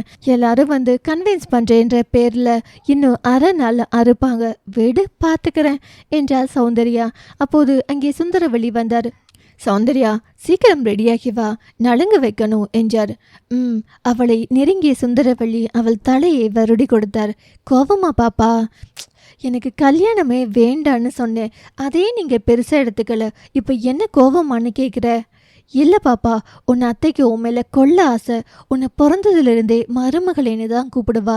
ஏதோ சண்டை சங்கடம், இப்போ அதெல்லாம் மாறி அவள் ஆசைப்படி நீயே அவளுக்கு மருமகளாக போகிறது கடவுளோட முடிவு தானே. அதனால் எங்களை தப்பாக நினைக்காத. ஏதோ அவசரத்துக்கு உனக்கு ஒரு மாப்பிள்ளை கிடச்சதா நினைக்காத. அந்த பையன் தங்க மாட்டோம் இருக்கான், உனக்காகவே பிறந்தவன் மாதிரி. அம்மா, நான் எதுவும் நினைக்கல, சரியா? நீங்கள் எனக்கு நல்லது தான் நினைப்பீங்க, அந்த நம்பிக்கை எனக்கு இருக்குது. நீங்கள் போய் கல்யாண வேலையை பாருங்க, நான் ரெடியாகி வரேன் என்றாள் சௌந்தர்யா. அதிரே, அக்காவை சீக்கிரம் கூட்டிட்டு வா என்று கூறிய சுந்தரவள்ளி சௌந்தர்யாவின் நெற்றியில் முத்தமிட்டு நகர்ந்தார். ஏன் ஆதி, அவருக்கு என்ன பிடிச்சிருக்கான்னு கேட்டியாடி என்றாள் சௌந்தர்யா. இன்னும் இல்லக்கா, ஆனா அவருக்கு ஆல்ரெடி நலங்கு வைக்க ஏற்பாடு செய்ய ஆரம்பிச்சுட்டாங்க. அவர் அதுக்கு ரெடியாகி போயிட்டாரு, அதனால பேச முடியல. என்ன நடக்குமோ, கடவுளுக்கு தான் வெளிச்சம் என்று சௌந்தர்யா எழுந்து குளியலறை சென்றாள். நலங்கு, மாப்பிள்ளை அழைப்பு என்று வீடே பரபரப்பாக இயங்கியது. அடுத்த நாள் அதிகாலை முகூர்த்தம். இன்ப சௌந்தர்யாவின் கழுத்தில் பொன்னான் போட்டி அவளை தன்னவளாக்கி கொண்டான். தாலி கட்டியதும் அவள் முகம் பார்த்தான். அவள் பொன் வண்ண திருமுகத்தில் மெல்லிய புன்னகை மலர்ந்திருந்தது. அவனுள் ஒரு நிம்மதி பரவியது. நெற்றியை சுற்றி வந்து அவள் பிறை நெற்றியில் குங்குமம் வைத்தான் இன்பா. அதன் பின் அவள் கரம் பிடித்து அக்னியை வலம் வந்தான். மலர்விழி சபரிநாதன் முகத்தில் கண்ணீர் கலந்த புன்னகை பூத்திருந்தது. சுந்தரவள்ளி மலர்விழியின் கரத்தை பற்றி, இனி இவ உங்க வீட்டு பொண்ணு மலரு, அவளை மருமகளை ஏத்துக்கிட்டு எங்க தப்ப மன்னிச்சதுக்கு ரொம்ப நன்றி என்றார். என்ன அண்ணி நீங்க என்றார் மலர்விழி. திருமணம் முடிந்து சடங்குகள் நடக்க தொடங்கியது. மணமக்களை விளையாட வைத்து மகிழ்ந்தனர் உறவினர்கள். இரவு வந்தது. அவர்களுக்கு சாந்திய முகூர்த்தமும் ஏற்பாடு செய்தனர். அதை கேட்டு முதலில் தயங்கினான் இன்பா. தன் தாயிடம் சென்று, அம்மா, இன்னைக்கே இதெல்லாம் வைக்கணுமா? அந்த பொண்ணுக்கு என்ன பிடிச்சிருக்கான்னு கூட கேட்காம கட்டிக்கிட்டேன், இப்போ உடனே இதெல்லாம் எப்படிமா என்றான் தயக்கமாக. இன்பா, இதெல்லாம் பெரியவங்க செய்கிற ஏற்பாடு, இதை வேண்டாம்னு சொன்னா தப்பாயிடும். நீ மருமகளோட பேசி பழக, உனக்கு தனிமை வேணும் இல்ல, அதுக்கு இந்த நேரத்தை யூஸ் பண்ணிக்கோ, வேண்டான்னு மட்டும் சொல்லாத என்றார் மலர்விழி. சரிம்மா என்றவன் அறைக்கு சென்றான். இதெல்லாம் கனவா? திடீர்னு ஒரு பெண்ணை பிடிச்சது, உடனே அவளோட கல்யாணம் நடந்து இப்ப இப்படி ஒரு இரவு என நினைத்தவன் மெல்லிய புன்னகையை உதட்டில் பரவ விட்டான். அவளுக்கு என்ன பிடிக்குமா என்ற கேள்வி தோன்ற தன்னை கண்ணாடியில் சென்று சரி பார்த்தான். எல்லாம் ஓகே தான், ஆனா அந்த பொண்ணு மனசில் என்ன இருக்குமோ என்ற யோசனையுடன் கட்டிலில் அமர்ந்தான். திடீரென ஹாய் என்ற குரல் கேட்டு கலைந்தான் இன்பா. அவன் எதிரே அழகோவியம் போல நின்றிருந்தாள் சௌந்தர்யா. அவள் எப்போது வந்தாள்? வந்ததை கவனிக்காமல் அமர்ந்திருக்கிறேனே என்று தன்னை திட்டிக் கொண்டவன், ஹாய், சாரி, நீங்க வந்ததை கவனிக்கல என்றான் புன்னகையுடன். பரவாயில்ல, திடீர் கல்யாணம் குழப்பமா தானே இருக்கும் என்றவள், என்னை பிடிச்சிருக்கா என கேட்டாள். அவளை ஆழமாக பார்த்தான் இன்பா. உங்களை தான் கேட்கிறேன், என்னை பிடிச்சிருக்கா, இல்ல எல்லாரும் கட்டாயப்படுத்தி கட்டிக்க வச்சுட்டாங்களா? பிடிச்சிருக்கு, அப்படியெல்லாம் மற்றவங்க கட்டாயத்துக்கு என்னை வளைக்க முடியாது என்றவன் உனக்கு என்று கேள்வியாய் நிறுத்த, பார்க்க நல்லா தான் இருக்கீங்க, ஆனால் எனக்கு செட் ஆவீங்களான்னு போக போக தான் தெரிஞ்சுக்க முடியும். எனக்கும் கூட அதே எண்ணம் தான், பார்த்ததும் பிடிச்சிருந்தது, ஆனால் நீங்கள் எனக்கு செட் ஆகுவீங்களான்னு இனிமே தான் தெரிஞ்சுக்கணும். அப்போ இன்னைக்கே இதெல்லாம் வேண்டாம் தானே என்று கேட்டவள் அவனை கூர்பார்வை பார்க்க, கண்டிப்பாக எனக்கு இதில் இப்போ இஷ்டம் இல்லை, நமக்கு டைம் வேணும், முதலில் புரிஞ்சுக்கணும், யாருன்னே தெரிஞ்சுக்காம எப்படி? தேங்க்ஸ், லெட் பி ஃப்ரெண்ட்ஸ் என்று கை நீட்டினாள் சௌந்தர்யா. அவனும் கை கொடுக்க புன்னகையுடன், நான் கொஞ்சம் ரெஸ்ட் எடுக்கணும், தூங்கவா, கொஞ்ச நாளா டென்ஷனில் சரியா தூக்கமே வரல என்றாள். ஷோர், டேக் ரெஸ்ட் என்றவன் கைகளை படுக்கையை நோக்கி நீட்டினான். அவன் முகமும் புன்னகையால் மலர்ந்திருக்க நிம்மதியாக சென்று படுத்தாள் சௌந்தர்யா. கட்டிலின் ஒரு புறம் அவள் உறங்க, மறுபுறம் அமர்ந்தான் இன்பா. சில நிமிடங்களில் அவள் உறங்கிவிட்டாள். அவளை ரசித்தபடியே மனதில் ஒரு கவிதை கிறுக்கினான். உறங்கும் பெண் பாவை, என் உறக்கம் திருடி சென்றதே என முணுமுணுத்தவன் அமர்ந்த நிலையிலேயே இமை மூடினான். அத்தியாயம் 6. மறுநாள் விடியல் மிக அழகாக இருந்தது. வானம் செவ்வானத்தை அங்கங்கு தெளித்திருக்க இருள் மெல்ல மெல்ல விலகத் தொடங்கியது. இன்பா தன் உறக்கம் கலைந்து எழுந்தான். எதிர்ப்புற படுக்கை காலியாக இருக்க அவளை தேடியது அவன் கண்கள். அறையில் அவள் இருப்பதற்கு எந்த அறிகுறியும் தெரியவில்லை. அதுக்குள்ள மேடம் இழந்துட்டாங்களா? நம்ம விட ஃபாஸ்டாக தான் இருக்காங்க என்று முணுமுணுத்தவன் எழுந்து போர்வையை மடித்து வைத்துவிட்டு குளியலறை நோக்கி சென்றான். குளியலறை கதவை திறக்க முயல முடியவில்லை. என்னடா இது, திறக்க மாட்டேங்குது என நினைத்தவன் தன் பழத்தை பிரயோகிக்க கதவு தடாலென திறந்தது. ஆனால் கதவின் உள்புறம் இருந்து அதை திறக்க முயன்ற சௌந்தர்யா தடுமாறி கீழே விழ போனால் சட்டென அவளை தன் கரத்தில் தாங்கினான் இன்பா. இருவரின் பார்வையும் சில கணங்கள் ஸ்தம்பித்து நின்றது. கதவை இப்படியா திறப்பீங்க என்றால் சௌந்தர்யா மெல்லிய குரலில். நீ உள்ள இருந்ததை நான் கவனிக்கல என்றான் இன்பா. சரி, இப்படி எத்தனை நேரம் தாங்கி நிற்பீங்க? கொஞ்சம் கையை எடுக்கலாமே. இவனோ இளநகையுடன் எத்தனை நேரமா இருந்தாலும் தாங்கி நிற்க நான் ரெடி என்றான். ஆனா இப்படியே நின்றிருந்தா என் இடுப்பு வலிக்கும் என்றவன் அவளை நேராக நிற்க வைத்தான். சடார்னு வந்து என்னை கீழே விழ வைக்க வேண்டியது, அப்புறம் அதையே சாக்காக்கி கட்டி பிடிக்க வேண்டியது சரியான கேடி என்றவள் கூற. அப்படியா? இதுவரை எல்லார்கிட்டையும் ரொம்ப நல்லவன்னு தான் பேர் எடுத்திருக்கேன். முதல் முறை இப்படி ஒரு பட்டம். இதுவும் நல்லாதான் இருக்கு. அவன் குறுநகை கண்டு அவள் முகம் நாணத்தில் சிவந்தது. விடுங்க, நான் போகணும் என்றாள். கண்டிப்பா விடணுமா? சரி போ என்றவன் சட்டென தன் கைகளை எடுக்க அவளுக்குள் தனித்து விடப்பட்டதாக தோன்றியது. அதை மறைத்து கொண்டு அவனை பார்வையால் வருடியபடியே குளியலறையில் இருந்து வெளியே சென்றாள். அவளை பார்த்து சிரித்தபடியே குளியலறை கதவை சாத்தினான் இன்பா. ஏன் இப்படி வலிற? யாருன்னே தெரியாது, திடீர்னு அத்தை மகன்னு குதிச்சிருக்கான். அவனை பார்த்து எப்படி நீ இம்ப்ரெஸ் ஆன? உனக்கே இது ஓவரா தெரியல, கொஞ்சம் நிதானமா இரு என்றது அவள் மனம் அவளிடம். நானும் அப்படி இருக்க நினைக்கிறேன் ஆனா என்றவள் தன் மனதிடம் கூறிக்கொண்டிருக்க அரை கதவு தட்டப்பட்டது. வந்துட்டாங்க என்றபடியே சென்று கதவை திறந்தாள். எழுந்துட்டியா என்றார் சுந்தரவல்லி. மாப்பிள்ள குளிக்க போயிருக்காரு. சரி, இந்த காப்பி. அவர் நீட்டிய காப்பியை பெற்றுக்கொண்டவள் எனக்கு பால் என்று கேட்டாள். இன்னைக்கு காப்பியை குடிச்சுக்கோடி என்று விட்டு நடையை கட்டினார் சுந்தரவல்லி என்றவள் மீண்டும் உள்ளே சென்றாள். ஏமா இருக்கியா என்ற இன்பாவின் குரல் குளியலறையில் இருந்து கேட்க யாரோட பேசுறாரு என்ற சிந்தனையுடன் நின்றாள். கதவு லேசாக திறக்க முகத்தை மட்டும் வெளியே நீட்டினான் இன்பா. உன்னதான் கூப்பிட்டேன், பதில் சொல்லலாம் இல்ல என்றான். என்னையா கூப்பிட்டீங்க? போனில் யாரோடவோ பேசுறீங்கன்னு நினைச்சேன். சரி, நான் ட்ரெஸ் மாத்தணும், நீ கொஞ்சம் வெளியே போய் வெயிட் பண்ண என்றான் இன்பா. போகும்போது எடுத்துட்டு போக மாட்டீங்களா? பழக்க தோஷத்தில் வந்துட்டேன். சரி சரி, நான் பால்கனிக்கு போறேன் என்றவள் அந்த அறையில் மற்றொரு புறம் இருந்த கதவருகே சென்று அதை திறந்தாள். அங்கே மாடிக்கு செல்லும் படிகளும் சிறிய பால்கனியும் இருந்தது. காப்பியை ருசித்தபடியே காலை வேளையின் அழகை ரசிக்க தொடங்கினாள் சௌந்தர்யா. இன்பா தயாராகி அவள் அருகே வந்தான். உன் பேர் என்ன என்றவன் குரல் கேட்டு திரும்பினாள். கேலி சிரிப்புடன், அது கூட தெரியாம தான் தாலி கட்டினீங்களா? யார்கிட்ட கேட்குறதுன்னு தெரியல. ஆதிமாவும் நேத்துல இருந்து பயங்கர பிஸி, அதான் தெரிஞ்சுக்க முடியல. அப்பா அம்மா பத்திரிக்கை வச்சப்ப கூட பார்க்கலையா? பத்திரிக்கையா என்று யோசித்தவன், இல்லை அதை இதுவரை நான் பார்க்கல என்றான். என்றவள் என் பேர் சௌந்தர்யா என்றாள். ஓ, அதனால தான் நீயும் சௌந்தரியமா இருக்கியா என்றான் இன்பா. ஆமாம் என்றாள். அவனிடம் காப்பியை நீட்டினாள். என்ன இது காப்பி? இல்லை, எனக்கு வேண்டாம், நான் காப்பி சாப்பிட மாட்டேன் என்றான். நானும் தான் சாப்பிட மாட்டேன். ஒரு நாள் அட்ஜஸ்ட் பண்ணிக்க கூடாதா?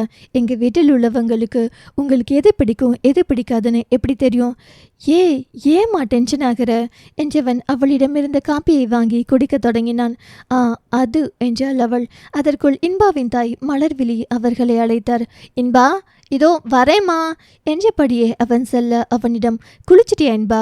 சீக்கிரம் கீழே வாங்க, கோவிலுக்கு போகணும் என்றார் மலர்விழி. சரிம்மா. அம்மா, இன்னைக்கு நைட்டுக்குள்ளே நம்ம கிளம்பிடலாம் தானே? என்னால் லீவு சொல்ல முடியாது. நான் கட்டாயம் நாளைக்கு காலையில் டியூட்டிக்கு போயாகணும். கட்டாயம் போகணுமா? ஆமாம்மா. சரி, கீழே வா, பேசி பார்ப்போம். அவனும் மலர்விழியும் கீழே செல்ல சௌந்தர்யா உடைமாற்றி கொண்டு கீழே சென்றாள். அதற்குள் அவர்கள் பேசி முடித்திருந்தனர். மதியமே அவர்கள் ஊருக்கு செல்ல அனைவரும் சம்மதித்திருந்தனர். வந்தனர். சௌந்தர்யா, உனக்கு வேண்டிய பொருட்களை எடுத்து வச்சுக்கோ, அடுத்த வாரம் நாங்கள் சீரிவசை எடுத்துக்கிட்டு வரும்போது உனக்கு வேண்டிய மற்ற பொருட்களை எடுத்துட்டு வரோம் என்றார் குருமூர்த்தி. சரிங்கப்பா, ஆதி அக்காவுக்கு போய் உதவி பண்ணு, எங்க முதலில் 2 பேரும் கோவிலுக்கு போயிட்டு வந்துடட்டுமே என்றார் சுந்தரவள்ளி. சரி மாப்பிள்ள, நீங்களும் பாப்பாவும் கோவிலுக்கு போயிட்டு வாங்க, தமையந்தியும் நீயும் சின்ன மாப்பிள்ள கூட போங்க என்றார் குருமூர்த்தி. நால்வரும் அருகே இருந்த கோவிலுக்கு சென்று வழிபாட்டை முடித்து கொண்டு வந்தனர். காலை உணவை உண்டுவிட்டு இருவரும் அவரவர் அறைக்கு சென்று ஊருக்கு கிளம்ப ஏதுவாக பொருட்களை எடுத்து வைக்க தொடங்கினர். மதிய உணவை முடித்து கொண்டு அனைவரிடமும் விடை பெற்று கிளம்பினர். சுந்தரவள்ளி சௌந்தர்யாவிடம், பார்த்து நடந்துக்கோ பாப்பா, கெட்ட பேர் வாங்கி கொடுத்துடாத, இத்தனை வருஷம் கழிச்சு சேர்ந்திருக்கிற சொந்தம் திரும்பவும் பிரச்சனை வந்துடக்கூடாது, சரியா என்றார். அவருக்கு தலையை ஆட்டிவிட்டு காரில் ஏறினாள் சௌந்தர்யா. மலர்விழியும் சபரிநாதனும் அனைவரிடமும் விடைபெற இன்பாவும் புன்னகையுடன் காரில் ஏறினான். அனைவரின் முகமும் மலர்ந்து புன்னகை போத்திருக்க கையசைத்து விடை கொடுத்தனர். சுந்தரவள்ளி குருமூர்த்தியின் காதல், மாமா, மாப்பிள்ளை டாக்டர்னு சௌந்தர்யா கிட்ட சொல்ல வேண்டாம்னு சொல்லிட்டீங்க, இப்போ ஊருக்கு போனதும் அவளுக்கு அது தெரிஞ்சிடுமே, தெரிஞ்சதும் பிரச்சனை பண்ணினா என்ன பண்றது, ஏற்கனவே மலரு மனசு காயப்பட்டிருக்கு, இப்போ இவ ஏதாவது பேசிட்டா அவளால் தாங்கிக்க முடியாது என்றிட என் பொண்ணு மேல எனக்கு நம்பிக்கை இருக்கு என்று ஒற்றை வரியில் பதில் தந்துவிட்டு உள்ளே சென்றார் குருமூர்த்தி. கார் விட்டு சென்ற புழுதியை பார்த்து பெருமூச்சொன்றை வெளியேற்றிய சுந்தரவள்ளி, கடவுளே, எல்லாம் நல்லபடியா நடக்கணும் என்ற வேண்டுதலுடன் நகர்ந்தார். மாலை நெருங்கும் வேளையில் இன்பா தன் காரை தங்கள் வீட்டின் முன்புறம் நிறுத்தினான். நம்ம வீடு வந்துச்சுமா என்று தன் மருமகளிடம் கூறிய மலர்விழி முதலில் கீழே இறங்கினார். இன்பா, மருமகளோட இப்படி வந்து நில்லு, அம்மா ஆரத்தி கலக்கி எடுத்துட்டு வந்துடுறேன் என்றபடியே தன் வீடு நோக்கி ஏட்டு வைத்தார். அம்மா, சாவி என்கிட்ட இருக்கு, நீ பாட்டுக்கு ஓடுற என்றவன் புன்னகையுடன் சாவியை எடுத்து தன் தந்தையிடம் கொடுத்தான். உங்க அம்மாவுக்கு சந்தோஷத்தில் கண்ணு தெரியல என்பா என்ற சபரி சாவியுடன் இறங்கி சென்றார். இன்பாவும் சௌந்தர்யாவும் காரிலிருந்து இறங்கி நிற்க, இன்பா, யாரடா இது என்றபடியே வந்தார் பக்கத்து வீட்டில் குடியிருக்கும் பாட்டி. உங்க பேத்தி பாட்டி. டே பையா, மாமா பொண்ணு கல்யாணம்னு போனீங்க, மாமா பொண்ணு தான் பாட்டி. அடி சக்கண்ணானா, உங்க அம்மா மனசு குளிர்ந்திருக்குமே, அடியே மலரு என்றபடியே உள்ளே சென்றார் அந்த பாட்டி. இவங்க பக்கத்து வீட்டில் இருக்காங்க, நம்ம வீட்டோட நெருங்கி பழகிறவங்க என்றான் இன்பா சௌந்தர்யாவிடம். அதற்குள் மலர்விழி கையில் ஆரத்தி தட்டுடன் வந்துவிட்டார். இருவருக்கும் ஆரத்தி எடுத்து உள்ளே அழைத்து சென்றார் மலர்விழி. அம்மாடி, வா, வந்து விளக்கேத்து என்றவர் சௌந்தர்யாவை சாமி படத்தின் முன் நிற்க வைத்தார். இன்பா, வந்து பக்கத்தில் நில்லு என்று அவனையும் அழைத்தார். சௌந்தர்யா விளக்கேற்ற மலர்விழியின் மனதில் புது ஒளி பிறந்தது. அவள் நெற்றியில் முத்தமிட்டு மலர்விழி வாஞ்சியுடன் அவள் கண்ணம் வருடினார். 2 பேரும் சோஃபாவில் உட்காருங்க, பால் பழம் கொண்டு வர என்றபடியே சமையலறை உள்ளே சென்றார். அத்தைக்கே மேலே இத்தனை பாசமா என்று இன்பாவிடம் கேட்டாள் சௌந்தர்யா. எனக்கே இப்பதான் தெரியுது என்றான் இன்பா. நீ பிறந்ததுமே அவ மனசை நீ தான் எங்க மருமகனு முடிவு பண்ணிடுச்சுமா. அதை எல்லாரும் கேள்விக்குள்ளாக்கின போதான் அவளுக்கு கோபமே வந்துச்சு. என்னதான் யாருமே வேண்டான்னு இத்தனை வருஷம் இருந்தாலும் உன்னை மட்டும் அவளால் மறக்க முடியல. அவளோட ஆசைப்படி நீ ஏன் மருமகளா வந்துட்டியே, அதுதான் சந்தோஷ கடலில் மிதக்கிறா என்றார் சபரிநாதன். இருவரும் சென்று சோஃபாவில் அமர பாலும் பழமும் எடுத்து வந்தார் மலர்விழி. இருவருக்கும் தன் கையால் அதை ஊட்டிவிட்டு ஆனந்தம் கொண்டார்.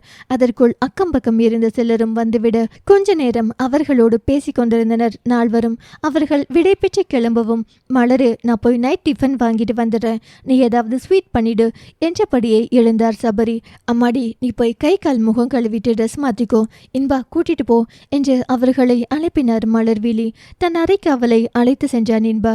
இதுதான் நம்ம ரூம் என்றபடியே அறையின் மின் விளக்கை போட்டான். நான் பையை எடுத்துட்டு வரேன், வாஷ்ரூம் அங்கே இருக்கு என்ற இன்பா அவள் உடைமைகள் அடங்கிய பையை எடுக்க கூடத்திற்கு வந்தான். அறையை பார்வையிட்டவள் கண்களுக்கு மருத்துவரின் உபகரணங்கள் தென்பட அதன் அருகே சென்றாள். அவள் அதை பார்த்தபடியே நின்றிருக்க இன்பா வந்துவிட்டான். உன் பேக் இதெல்லாம் என்றவள் உபகரணங்களை காட்டி கேட்க, இது என்னோடதுதான், நீங்க டாக்டரா? ஆமா. அதை கேட்டவள் அப்படியே அமர்ந்து விட்டாள். என்னாச்சுமா? ஒண்ணுமில்ல என்றவள் முகம் சோகத்தை அப்பிக்கொண்டது. பயண களைப்பில் அவள் முகம் வாடியிருக்கும் என நினைத்தவன், நீ போய் ரெஃப்ரெஷ் பண்ணிக்கோ என்றான். என்றவள் தன் பையிலிருந்து தேவையானவற்றை எடுத்துக்கொண்டு குளியலறை உள்ளே சென்றாள். யாருமே இதை நம்ம கிட்ட சொல்லவே இல்லை, அந்த ஆதி கூட நம்ம கிட்ட இருந்து மறைச்சிட்டா, என்னை இப்படி ஒரு சிக்கலில் மாட்டி விட்டுட்டாங்க என்று வீட்டார் அனைவரையும் வசைப்பாடியபடியே தயாராகி வந்தாள் சௌந்தர்யா. அத்தியாயம் 7. இரவுணவு முடித்து உறங்க சென்றனர். இன்பா அவளுக்கு இது புது இடம், பார்த்துக்கோ என்று அறிவுறுத்தினார் மலர். சரிம்மா என்று இன்பா தன் அறைக்கு செல்ல சௌந்தர்யா அவனுக்கு முன்பே அங்கிருந்தாள். என் திங்ஸ் எல்லாம் வைக்கணும் என்றாள். ஒரு நிமிஷம் இரு, அரேஞ்ச் பண்ணி தரேன் என்ற இன்பா கபோர்டில் இடம் ஒதுக்க தொடங்கினான். இப்போதைக்கு இதில் வச்சுக்கோ சௌந்தர்யா, நான் நாளைக்கு கொஞ்சம் திங்ஸை எடுக்க ட்ரை பண்ணுறேன். ஏன் ஒரு மாதிரியாகவே இருக்க? இந்த வீடு உனக்கு கம்ஃபர்டபுளாக இல்லையா? அப்படியெல்லாம் இல்லை, கொஞ்சம் ரெஸ்ட்லெஸ்ஸாக இருக்குது, அவ்வளவுதான். ஓகே, நல்லா ரெஸ்டடு என்றவன் நான் வேணா மாத்திரை தரவா என்றிட. அதெல்லாம் வேணாம், ஐம் ஓகே. அவளையே பார்த்து இன்பா யோசனையுடன் சென்று படுத்து கொண்டான். தன் பொருட்களை கபோர்டில் வைத்தவள் கட்டிலின் மறு ஓரத்தில் சென்று அமர்ந்தாள். டாக்டர் புருஷன் வேண்டாம்னு எத்தனை முறை சொன்னேன், அப்போ எல்லாம் சரி சரின்னு மண்டையை ஆட்டிட்டு இப்போ இதை என்கிட்ட சொல்லாமல் மறைச்சிட்டாங்க. முன்னாடியே சொல்லியிருந்தா கொஞ்சம் டைம் கேட்டிருக்கலாம். இப்போ என்ன பண்ணுறது? யாரையும் கஷ்டப்படுத்தவும் முடியாது. நான் என்ன தான் பண்ணுவேன் என்று புலம்பியபடியே படுத்தாள் சௌந்தர்யா. அவள் புலம்பல் இன்பாவின் செவிகளில் விழ அவன் மனம் அதிர்ந்தது. இவளுக்கு டாக்டர்னு ஆகாதா? அட கடவுளே, இப்போ என்ன பண்ணுறது? இதை முன்னாடியே இவகிட்ட பேசியிருக்கணும். இப்படி சொத்தப்பிட்டேனே என்று நினைத்தவன் தன்னை தானே நொந்து கொண்டான். மறுநாள் எழுந்தவன் தன் பணிக்கு கிளம்ப தயாராகி நின்றான். அப்போதுதான் உறக்கம் கலைந்து எழுந்தாள் சௌந்தர்யா. கிளம்பிட்டீங்களா? ஆமாம், டியூட்டிக்கு டைம் ஆகுது. நான் வர சாயந்தரமாகும். டபுள் டியூட்டி இருந்தால் வர இன்னும் லேட் ஆகலாம். இந்த ரூமை சண்டே க்ளீன் பண்ணி தரேன், அது வர அட்ஜஸ்ட் பண்ணிக்கோ என்றான். நான் கிளம்புறேன் என்றவன் அறையிலிருந்து வெளியே வந்தான். அவள் மௌனம் அவன் மனதை குடைந்தது. அதை முகத்தில் காட்டாமல் புன்னகையை ஆப்பினான். குட் மார்னிங்மா.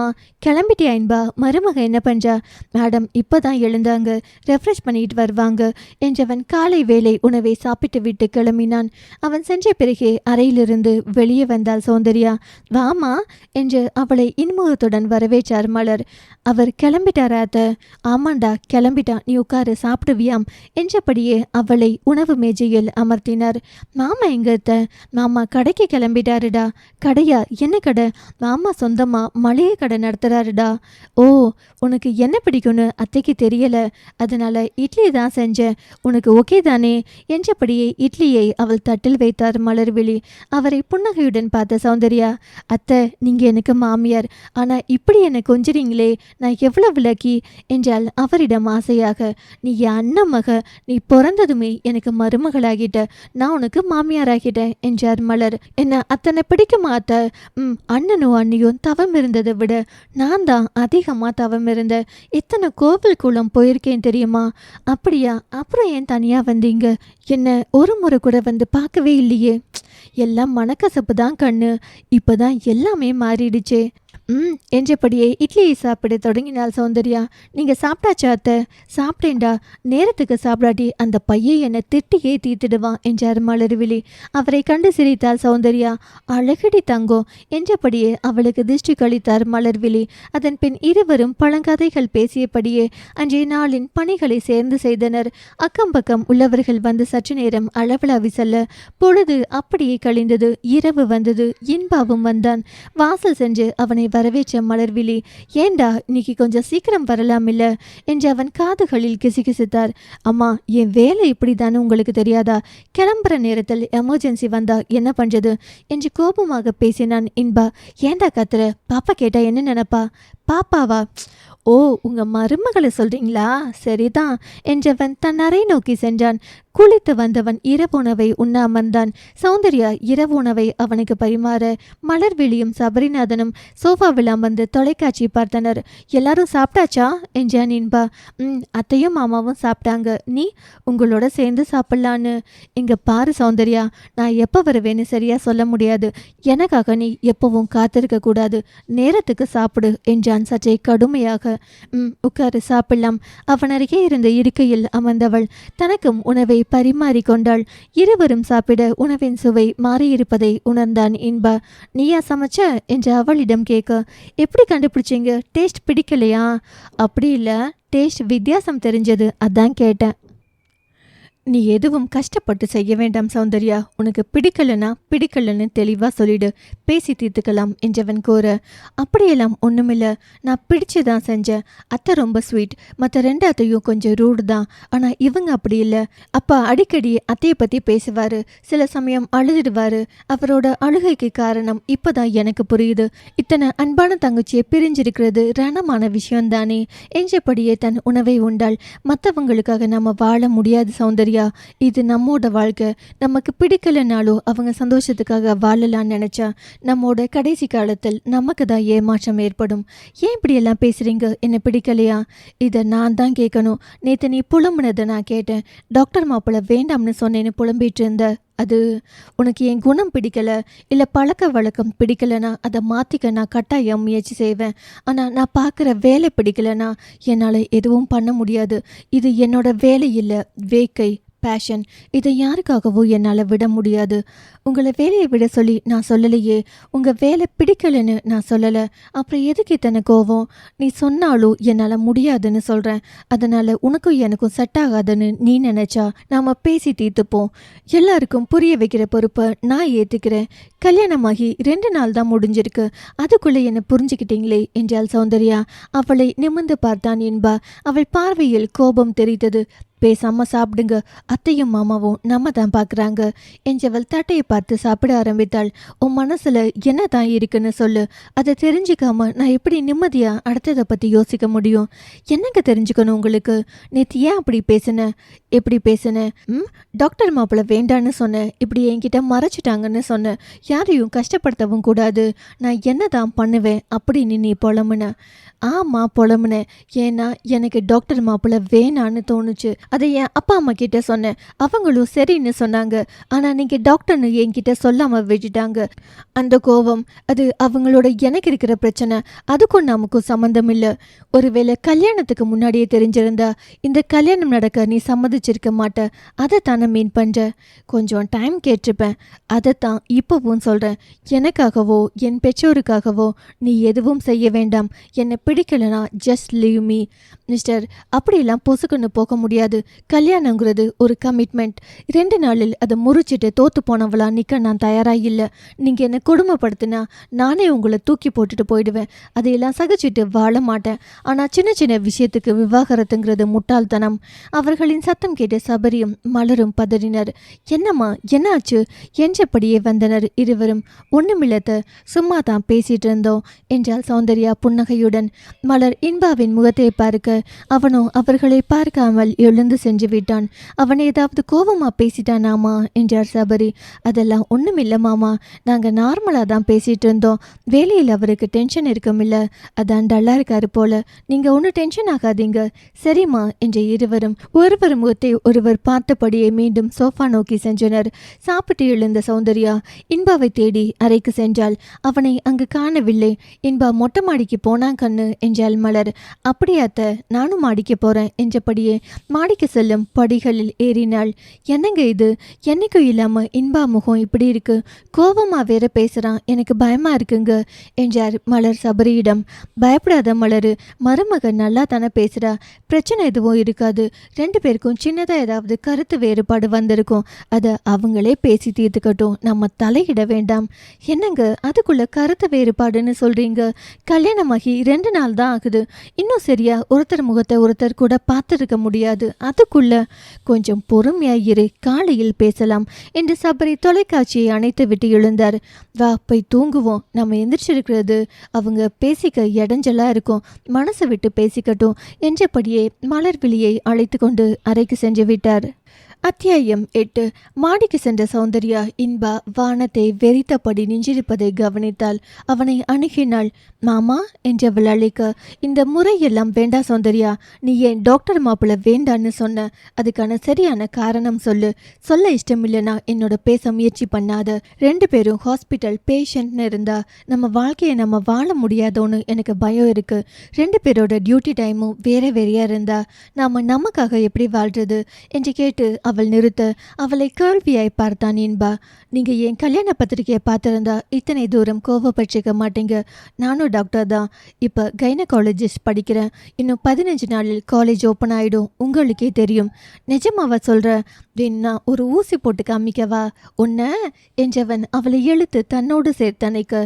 ஹலோ, என்ன இது என்றாள். அதான் என்னை பிடிச்சிருக்குன்னு சொல்லிட்டியே, அப்புறம் என்ன? அதுக்கு எனக்கு டைம் வேணும், உடனே எல்லாம்.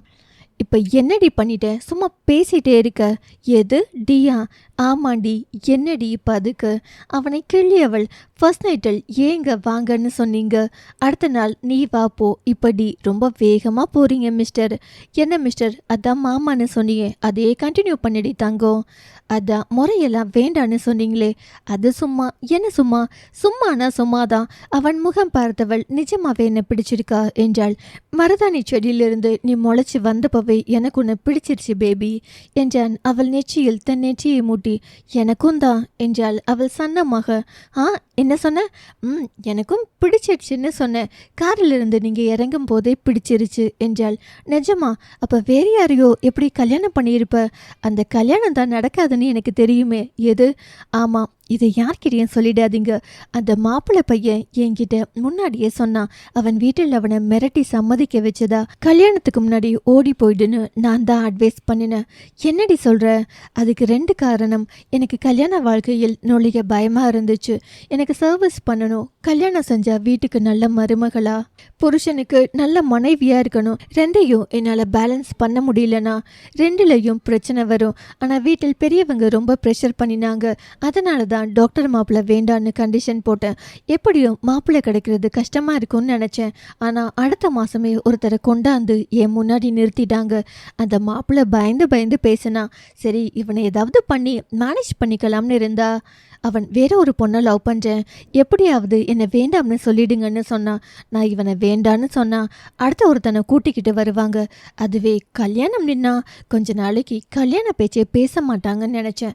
அதான் இப்படி பிளான் பண்ணினோம். உங்களை பார்த்ததும் எனக்கு பிடிச்சிருந்தது. சரி, கல்யாணம் பண்ணிப்போன்னு முடிவு பண்ணி சந்தோஷமாக தான் உங்களை கட்டிக்கிட்டேன். ஆனால் நீங்கள் டாக்டர்னு தெரிஞ்சதும் ஒரு சின்ன ஏமாற்றம். அதில் என்னடி ஏமாற்றம்? நான் டியூட்டி முடிஞ்சு அசதியாக வரும்போது நீங்கள் என்ன தாங்குவீங்கன்னு கனவு கண்டேன். அதுக்கு என்ன? அந்த கனவை நனவாக்க வேண்டியது என் பொறுப்பு. இருந்தாலும் டைம் மேனேஜ்மெண்ட் ரொம்ப முக்கியம். நாம் நினச்ச நேரத்தில் எல்லாம் லவ் பண்ண முடியாது. ஆமாம், அதுக்காக லவ்வே பண்ணாமல் இருக்கவும் முடியாது. கிடைக்கிற டைமில் எல்லாம் லவ் பண்ணுவோம் என்றான் இன்பா. சரிதான் என்றவள் கூற. இப்போ தான் டைம் இருக்கே, லவ் பண்ணலாமா என்றான் இன்பா அவள் வாசம் நுகர்ந்தபடி. அவன் முகம் பார்த்தவள். நிஜமாவே லவ் பண்ணுறீங்களா? இன்னுமா சந்தேகம் உனக்கு? இல்லை, கேட்டேன் என்றவள் தயக்கத்துடன் அவனிடம். எனக்கு இன்னும் 1 வருஷம் படிப்பு இருக்கு. அது போக ப்ராக்டிஸ். அந்த டைமில் ப்ரெக்னென்ட் ஆனால் ரொம்ப கஷ்டம். கண்டிப்பாக லீவ் கொடுக்க மாட்டாங்க. ஏண்டி, இது கூடவா எனக்கு தெரியாது? உங்களுக்கு தெரிஞ்சால் போதுமா? இதையெல்லாம் வீட்டில் ஒத்துக்குவாங்களா? இந்த காரணத்துக்காக தான் இப்போதைக்கு கல்யாணம் வேண்டாம்னு சொன்னேன். கல்யாணம் பண்ணிக்கிட்டு படி, உன்னை யார் தடுக்க போகிறாங்கன்னு டைலாக் பேசி என்னை சாவடிச்சாங்க. சரி, கல்யாணம் நின்றுடும்னு நம்பிக்கையாக இருந்தேன். இப்போ எப்படி சமாளிக்கிறது? அதெல்லாம் நான் பார்த்துக்கிறேன். நிஜமா நாளைக்கு எல்லாரும் கம்ப்ளைண்ட் பண்ணுறாங்கன்னு சொல்லக்கூடாது. ப்ராக்டிஸ் இருக்கும்போது கன்சீவ் ஆனால் கண்டபடி கத்துவாங்க. Don't worry baby, I will manage. உங்களை நம்புகிறேன் என்றவள் அவன் தோல் சாய்ந்தாள். இரவில் குளுமையும் மெல்லிய தென்றலின் இதமும் இருவருக்குள்ளும் காதல் மலரை பூக்க வைத்தது. சில மணி நேரம் அங்கேயே அமர்ந்து காதல் மொழிகள் பேசியவர்கள் நடு இரவில் உறங்க சென்றனர். மறுநாள் இருமுகமும் மலர்ந்திருப்பதை பார்த்த மலர்விழியின் மனம் நிம்மதியடைந்தது. 2 பேரும் ராசியா போயிட்டாங்க மாமா. அவங்க முகமே காட்டுது பாருங்க. காலையில் எனக்கு முன்னாடியே நம்ம மருமக எழுந்து வந்து இன்பாவுக்கு வேண்டியதை எல்லாம் செஞ்சிருக்கா. எனக்கு இப்போதான் நிம்மதியா இருக்கு என்று சபரிநாதனிடம் கூறினார் மலர்விழி. புருஷன் பொண்டாட்டிக்குள் பிரச்சனைனா அவங்களே பேசி தீர்த்துக்க விட்டுடணும். தேவையில்லாமல் நம்ம தலையிட்டா பிரச்சனை பெருசாயிடும். புரியுதா? சரி, எனக்கு டிஃபன் எடுத்து வை, கடைக்கு போகணும். எடுத்து வைக்கிறேன் மாமா, நீங்கள் ரெடியாக்கி வாங்க என்ற மலர்விழி சமையலறை செல்ல இன்பாவும் சௌந்தர்யாவும் அங்கிருந்தனர். இன்னைக்கு சீக்கிரம் வர ட்ரை பண்ணுறேன் பேபி. அதெல்லாம் இப்போவே சொல்ல வேண்டாம். நீங்கள் கிளம்புறதுக்கு முன்னாடி ஃபோன் பண்ணுங்க, நான் ரெடியாகிறேன் என்றபடியே காலை வேலை உணவை எடுத்து வைக்க தொடங்கினாள். அதுக்குள்ள மருமக என் மகனோட வேலையை பத்தி புரிஞ்சுக்கிட்டா என்று பெருமைப்பட்டார் மலர்விழி. அம்மா எப்ப வந்தீங்க என்றபடியே அவரை நெருங்கினான் இன்பா. இப்பதான் வந்தேன் இன்பா, அப்பாவும் கடைக்கு கிளம்பிட்டாரு, அதான் சாப்பாடு எடுத்து வைக்கலாம்னு வந்தேன் என்றபடியே சௌந்தர்யாவை அணுகினார். குடுமா, நான் பரிமாறேன், நீயும் இன்பாவோட உட்காந்து சாப்பிடு என்றார். நானும் நீங்களும் சேர்ந்து சாப்பிடலாம் அத்தை, இப்போ அவங்கள அனுப்பி வைக்கலாம் என்றாள் சௌந்தர்யா. இன்பாவும் சபரிநாதனும் சாப்பிட அமர்ந்தனர். இன்பா தன் தாய் தந்தையை பார்த்தான். அம்மா, எனக்கு ஒரு சந்தேகம், நீங்களாவது மாமா வச்ச பத்திரிக்கையை முழுசா பார்த்தீங்களா என்று கிண்டலாக கேட்டான். பத்திரிக்கையா? அதை அப்போ சரியா பார்க்க மனசு வரல இன்பா, இப்போ எதுக்கு அதை பற்றி கேட்குற என்றார் மலர்விழி. பார்த்துக்கோ, என்கிட்ட கோச்சிக்கிட்ட இவங்களும் பார்க்கல, அப்போ நான் எப்படி பார்த்துருப்பேன் என்றான் இன்பா சௌந்தர்யாவை பார்த்து. நான் முழுசா பார்த்தேன் இன்பா என்றார் சபரிநாதன் இளநகையுடன். ஓ, என்னங்க விஷயம்? இவனும் பீடிகையாக பேசுகிறான், நீங்களும் சிரிக்கிறீங்க, எனக்கு ஒன்றும் புரியலை. இது வரைக்கும் இவன் தொல்லையை தான் நீ தாங்கின மலரு, இனி உன் மருமக தொல்லையும் தாங்க வேண்டியதாக இருக்கும். என்னங்க சொல்கிறீங்க? புரியலை. நம்ம வீட்டில் இப்போ 2 டாக்டர் இருக்காங்க, அப்போ உனக்கு தொல்லையும் டபுளாக தானே இருக்கும் என்றார் சபரி. என்றவர் சௌந்தர்யாவை பார்த்து, நீயும் டாக்டரா என்று வினவ அவள் ஆம் என தலையசைத்தாள். சரியா போச்சு, இனி என்ன அதை சாப்பிடாதீங்க, இப்படி இருக்காதீங்கன்னு உயிரை வாங்க போறாங்க என்றார் மலர் சோகமாக.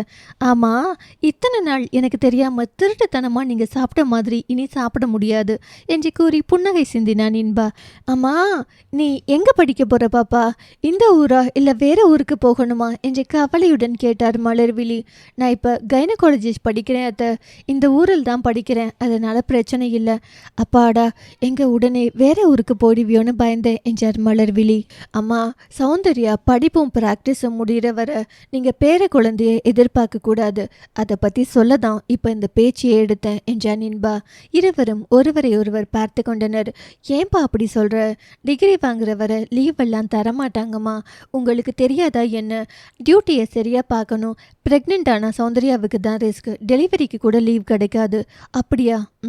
சரிப்பா, உங்களுக்கு நாங்கள் என்ன அட்வைஸ் கொடுக்கறது? நீங்களும் நல்லது கெட்டதை பார்க்குறீங்க, படிக்கிறீங்க, நாங்கள் உங்களுக்கு எப்பவும் துணையாக இருப்போம் என்று உறுதியளித்தார் சபரிநாதன். மலர்விழியும் அதற்கு தலையசைக்க இன்பாவும் சௌந்தர்யாவும் மகிழ்வுடன் ஒருவரை ஒருவர் பார்த்து கொண்டனர். நாட்கள் மெல்ல நகர இருவரும் புரிதலுடன் தங்கள் வாழ்க்கையை தொடங்கினர். சௌந்தர்யா கல்லூரி செல்ல தொடங்கினாள். இருவரும் தங்கள் பணியிலும் படிப்பிலும் முழுமனதாக இருவரும் ஈடுபட்டனர். அத்தியாயம் 9. சௌந்தர்யா அரசு மருத்துவமனையில் பயிற்சி மருத்துவராக பணிபுரிய இன்பா அதே மருத்துவமனையில் அரசு மருத்துவராக பணியமர்ந்தான். அந்த சமயத்தில் தான் நோய் தொற்று நாடு முழுவதும் பரவ தொடங்கியது. முதலாளியை ஒருவாறு சமாளித்த நாடு மெல்ல தன்னை ஆசுவாசப்படுத்த தொடங்கியது. மருத்துவ பணியில் இடையேறாது உழைத்த இருவரும் மெல்ல தங்கள் இயல்பு வாழ்க்கைக்குள் அடியெடுத்து வைத்தனர். மாமா என்று அழைத்தபடியே இன்பாவை நெருங்கினாள் சௌந்தர்யா. வாங்க மேடம், இப்போல்லாம் உங்களை பார்க்கறதுக்கு கூட நான் அப்பாயின்மெண்ட் வாங்க வேண்டியதாக இருக்குது, ஆனால் இன்னைக்கு நீங்களே என்னை தேடி வந்திருக்கீங்களே, என்ன ஒரு அதிசயம் என்றபடியே அவளை தன்னருகே இழுத்து அமர்த்தினான். அவள் இடையில் தன் கரம் கோர்த்து தன்னை விட்டு அவள் நீங்காமல் இருக்கும்படி பிடித்தான். அவன் முகம் பார்த்து சிரித்தவள், என்ன பஞ்சது மாமா, காலத்தோட சூழ்நிலை அந்த மாதிரி அமைஞ்சிருச்சு, பக்கத்தில் இருந்தும் கூட ஒருத்தர் அரவணைக்க முடியலை, இத்தனை கடுமையான சூழ்நிலை, ஒவ்வொரு நாளும் இந்த நிலைமை எப்படா மாறும், உங்கள் பக்கத்தில் வந்து எப்படா உட்கார்வோம்னு இருந்தது. 1000 கஷ்டம் வந்தாலும் தோல் சாய ஒரு தோல் இருந்தா, அதுவும் நமக்கு ரொம்ப பிடிச்சவங்களோட தோலா இருந்தா ஒரு நிம்மதி கிடைக்குமே, அந்த நிம்மதியை ரொம்ப மிஸ் பண்ண.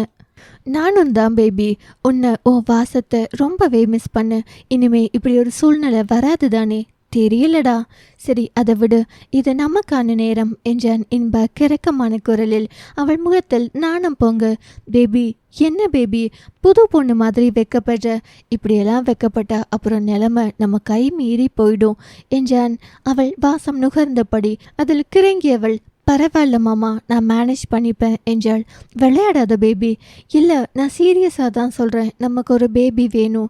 இல்லைடா, அது நோ மோர் ஆர்கியூமெண்ட்ஸ், என்னால் மேனேஜ் பண்ணிக்க முடியும் என்றாள் சௌந்தர்யா தீர்க்கமாக. ஓகே, நோ கோபம் என்றவன் அவளை இழுத்து தன் மீது போர்த்தி கொண்டான். அவர்களின் ஆசை அடுத்தடுத்து வந்த மாதத்தில் நிறைவேறியது. ஆமாம், சௌந்தர்யா கருவுற்றாள். அன்று இரவு பணியிலிருந்து சௌந்தர்யா அசதியாய் உணர்ந்தாள். காரணத்தை சிந்தித்தவளுக்கு சட்டென தோன்றியது, ஒருவேளை அப்படி இருக்குமோ என்று அதை உறுதி செய்ய நினைத்தவள் டெஸ்டிங் கிட்டுடன் கழிவறை சென்றாள். பரிசோதனையின் முடிவாய் அவள் காத்திருந்த சில கணங்கள் ஒரு யுகம் போல தோன்றியது. வேண்டுதலுடன் நின்றிருந்தவள் கைகளில் இருந்த கருவியில் முதலில் ஒரு கோடு தெரிய கண்களை இமைக்காது அடுத்த கோடுக்காய் காத்திருந்தாள். அடுத்த கோடும் தெரிந்துவிட கழிவறை என்பதை மறந்து கத்திவிட்டாள். ரியா, என்னாச்சு என்று கேட்டால் கழிவறைக்கு வெளியே நின்றிருந்த தோழி ஒருத்தி. அப்போதுதான் மகிழ்ச்சி மிகுதியால் கத்தியதை உணர்ந்தாள். ஒண்ணுமில்ல பாரு என்றாள் கேட்ட தோழியிடம். பின் பரிசோதனை கருவியை கைகளில் பத்திரப்படுத்தி கொண்டு கழிவறையிலிருந்து வெளியே வந்தாள். வெளியே நின்றிருந்த தோழியோ இவள் முகம் பார்த்து, நிஜமாவே ஒண்ணுமில்லையா என்று தன் தோள்களை குலுக்கி கைகளை விரித்து கண்களை மூடி தலையை அசைத்து ஒண்ணுமில்ல என்று ஜாடை செய்தாள். நம்பிட்டேன் என்றவள் புன்னகையுடன் சென்று விட்டாள். இந்த விஷயத்தை எப்படி அவர்கிட்ட சொல்றது என நினைத்தவள் அவனிடம் இப்படியெல்லாம் சொன்னால் எப்படி இருக்கும் என்று கற்பனை செய்ய ஆரம்பித்தாள். முதலில் இப்படி ஃபார்மலா சொன்னா எப்படி இருக்கும்னு பார்ப்போம் என தனக்குத்தானே கூறியவள். வாழ்த்துக்கள் மிஸ்டர் இன்பா, நீங்க அப்பாவாக போறீங்க. வாவ், தேங்க்ஸ் டாக்டர் என்றான் இன்பா. சேச்ச, டாக்டரா? நோனோ, இது வேலைக்காகாது. லவ்வோடு சொல்லணுமே, நம்ம புருஷனாச்சே. நல்லா யோசிரியா, நல்லா யோசி என கூறியவள் அடுத்த காட்சியை மனத்திரையில் ஓட்டினாள். மாமா மாமா, நான் உங்ககிட்ட ஒரு முக்கியமான விஷயம் சொல்லணும். சொல்லு பேபி. என்ன இன்னைக்கு ரொம்ப வெக்க வருது, என்ன விஷயம் என்றான் அவன் தன் ஒற்றை புருவம் உயர்த்தி அதை ரசித்தபடியே. நான் நான் நீங்க நீங்க என்று தடுமாறினாள் சௌந்தர்யா. என்ன பேபி சொல்லு, நேரமாகுது. நீங்க அப்பாவாக போறீங்க.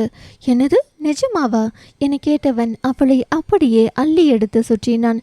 சௌந்தர்யா, ஐயோ மாமா, இப்படியெல்லாம் பண்ணக்கூடாது, என்னை கீழே இறக்கி விடுங்க என்று சினுங்கினாள். கீழே விடுறதா? இனி உன் பாதம் கூட கீழே படவிட மாட்டேன் என்றான் அவன். நிஜமாவா என்றவள் நாணம் பொங்க அவள் கேட்க. அப்போது, டாக்டர், பேஷண்ட் யமுனாவுக்கு டெலிவரி பெயின் வந்துடுச்சு, கொஞ்சம் வாங்க என்று செவிலியரின் குரலில் களைந்தாள் சௌந்தர்யா.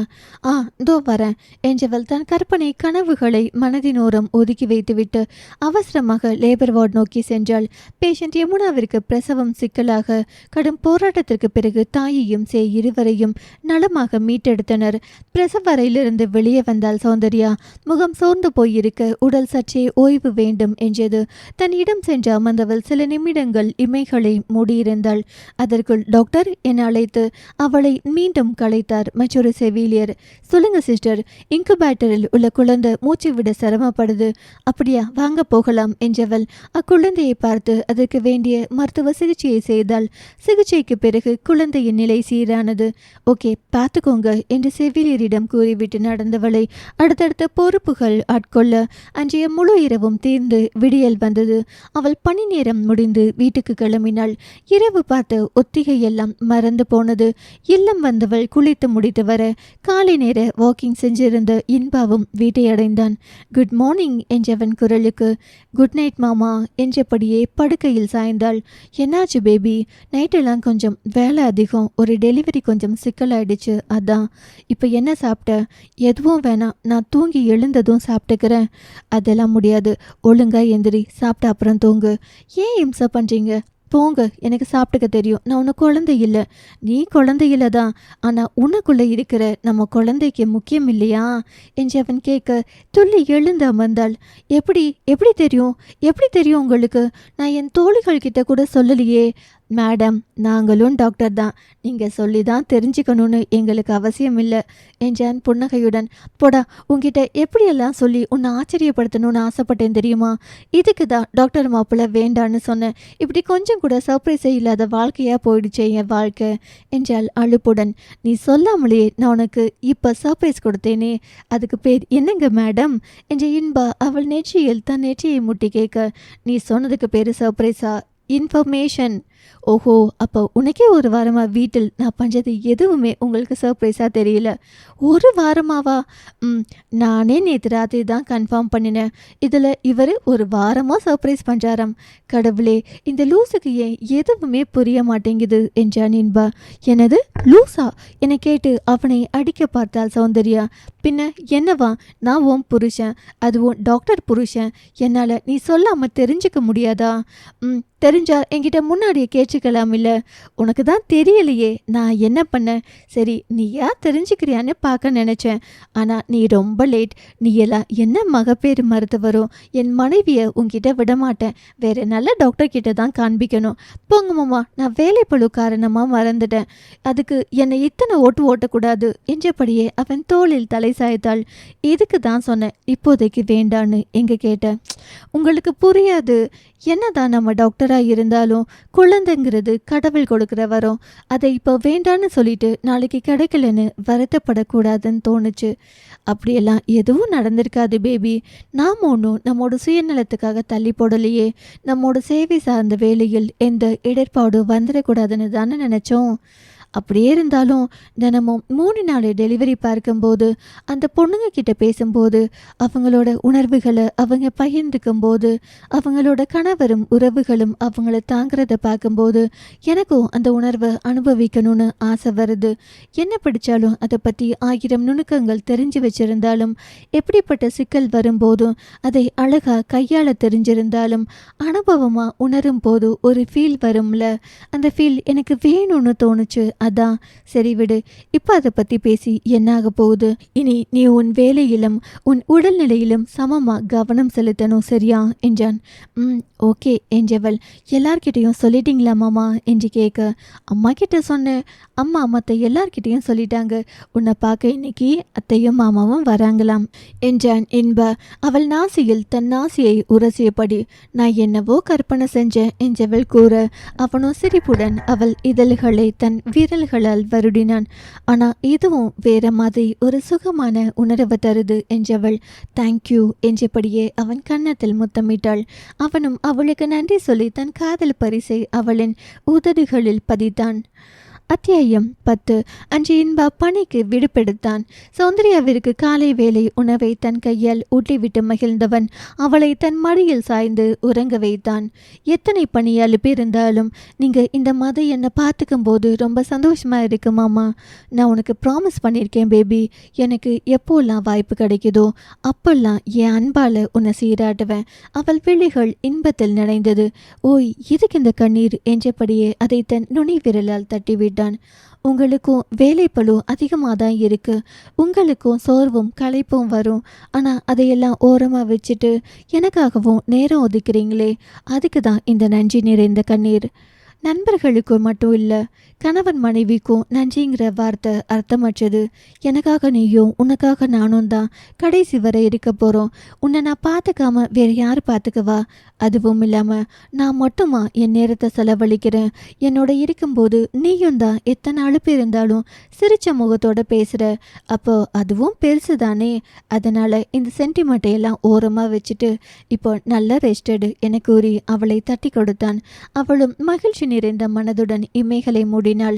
சற்று நேரத்தில் அவள் உறக்கத்தை தழுவ இன்பா அவள் தலையை அழுங்காமல் தூக்கி தலையணியில் மேல் வைத்தான். அவள் நெற்றியில் முத்தமிட்டு எழுந்தவன் தன் அன்னையை தேடி சமையலறை சென்றான். மதிய உணவிற்கு பலமான ஏற்பாடு நடந்து கொண்டிருப்பதை உணர்ந்தவனாக, அம்மா நான் உங்களுக்கு உதவுறேன், என்ன செய்யணும்னு சொல்லுங்க என கேட்டு மலர்விழியின் தோள்களை தொட்டான். பாப்பா தூங்கிட்டாளா என்பா என்றவர் புன்முறுவலுடன் கேட்க, அம்மா பாப்பாவுக்கே பாப்பா வர போகுது, நீ இன்னும் பாப்பான்னு கூப்பிடுறது சரியா சொல்லு. ஏண்டா நீ பேபின்னு கூப்பிடுறது தப்பு இல்லை, ஆனால் நான் பாப்பான்னு கூப்பிட்டா வலிக்குதா உனக்கு? அப்படி இல்லை, என்ன இருந்தாலும் அவள் உங்களுக்கு மருமக.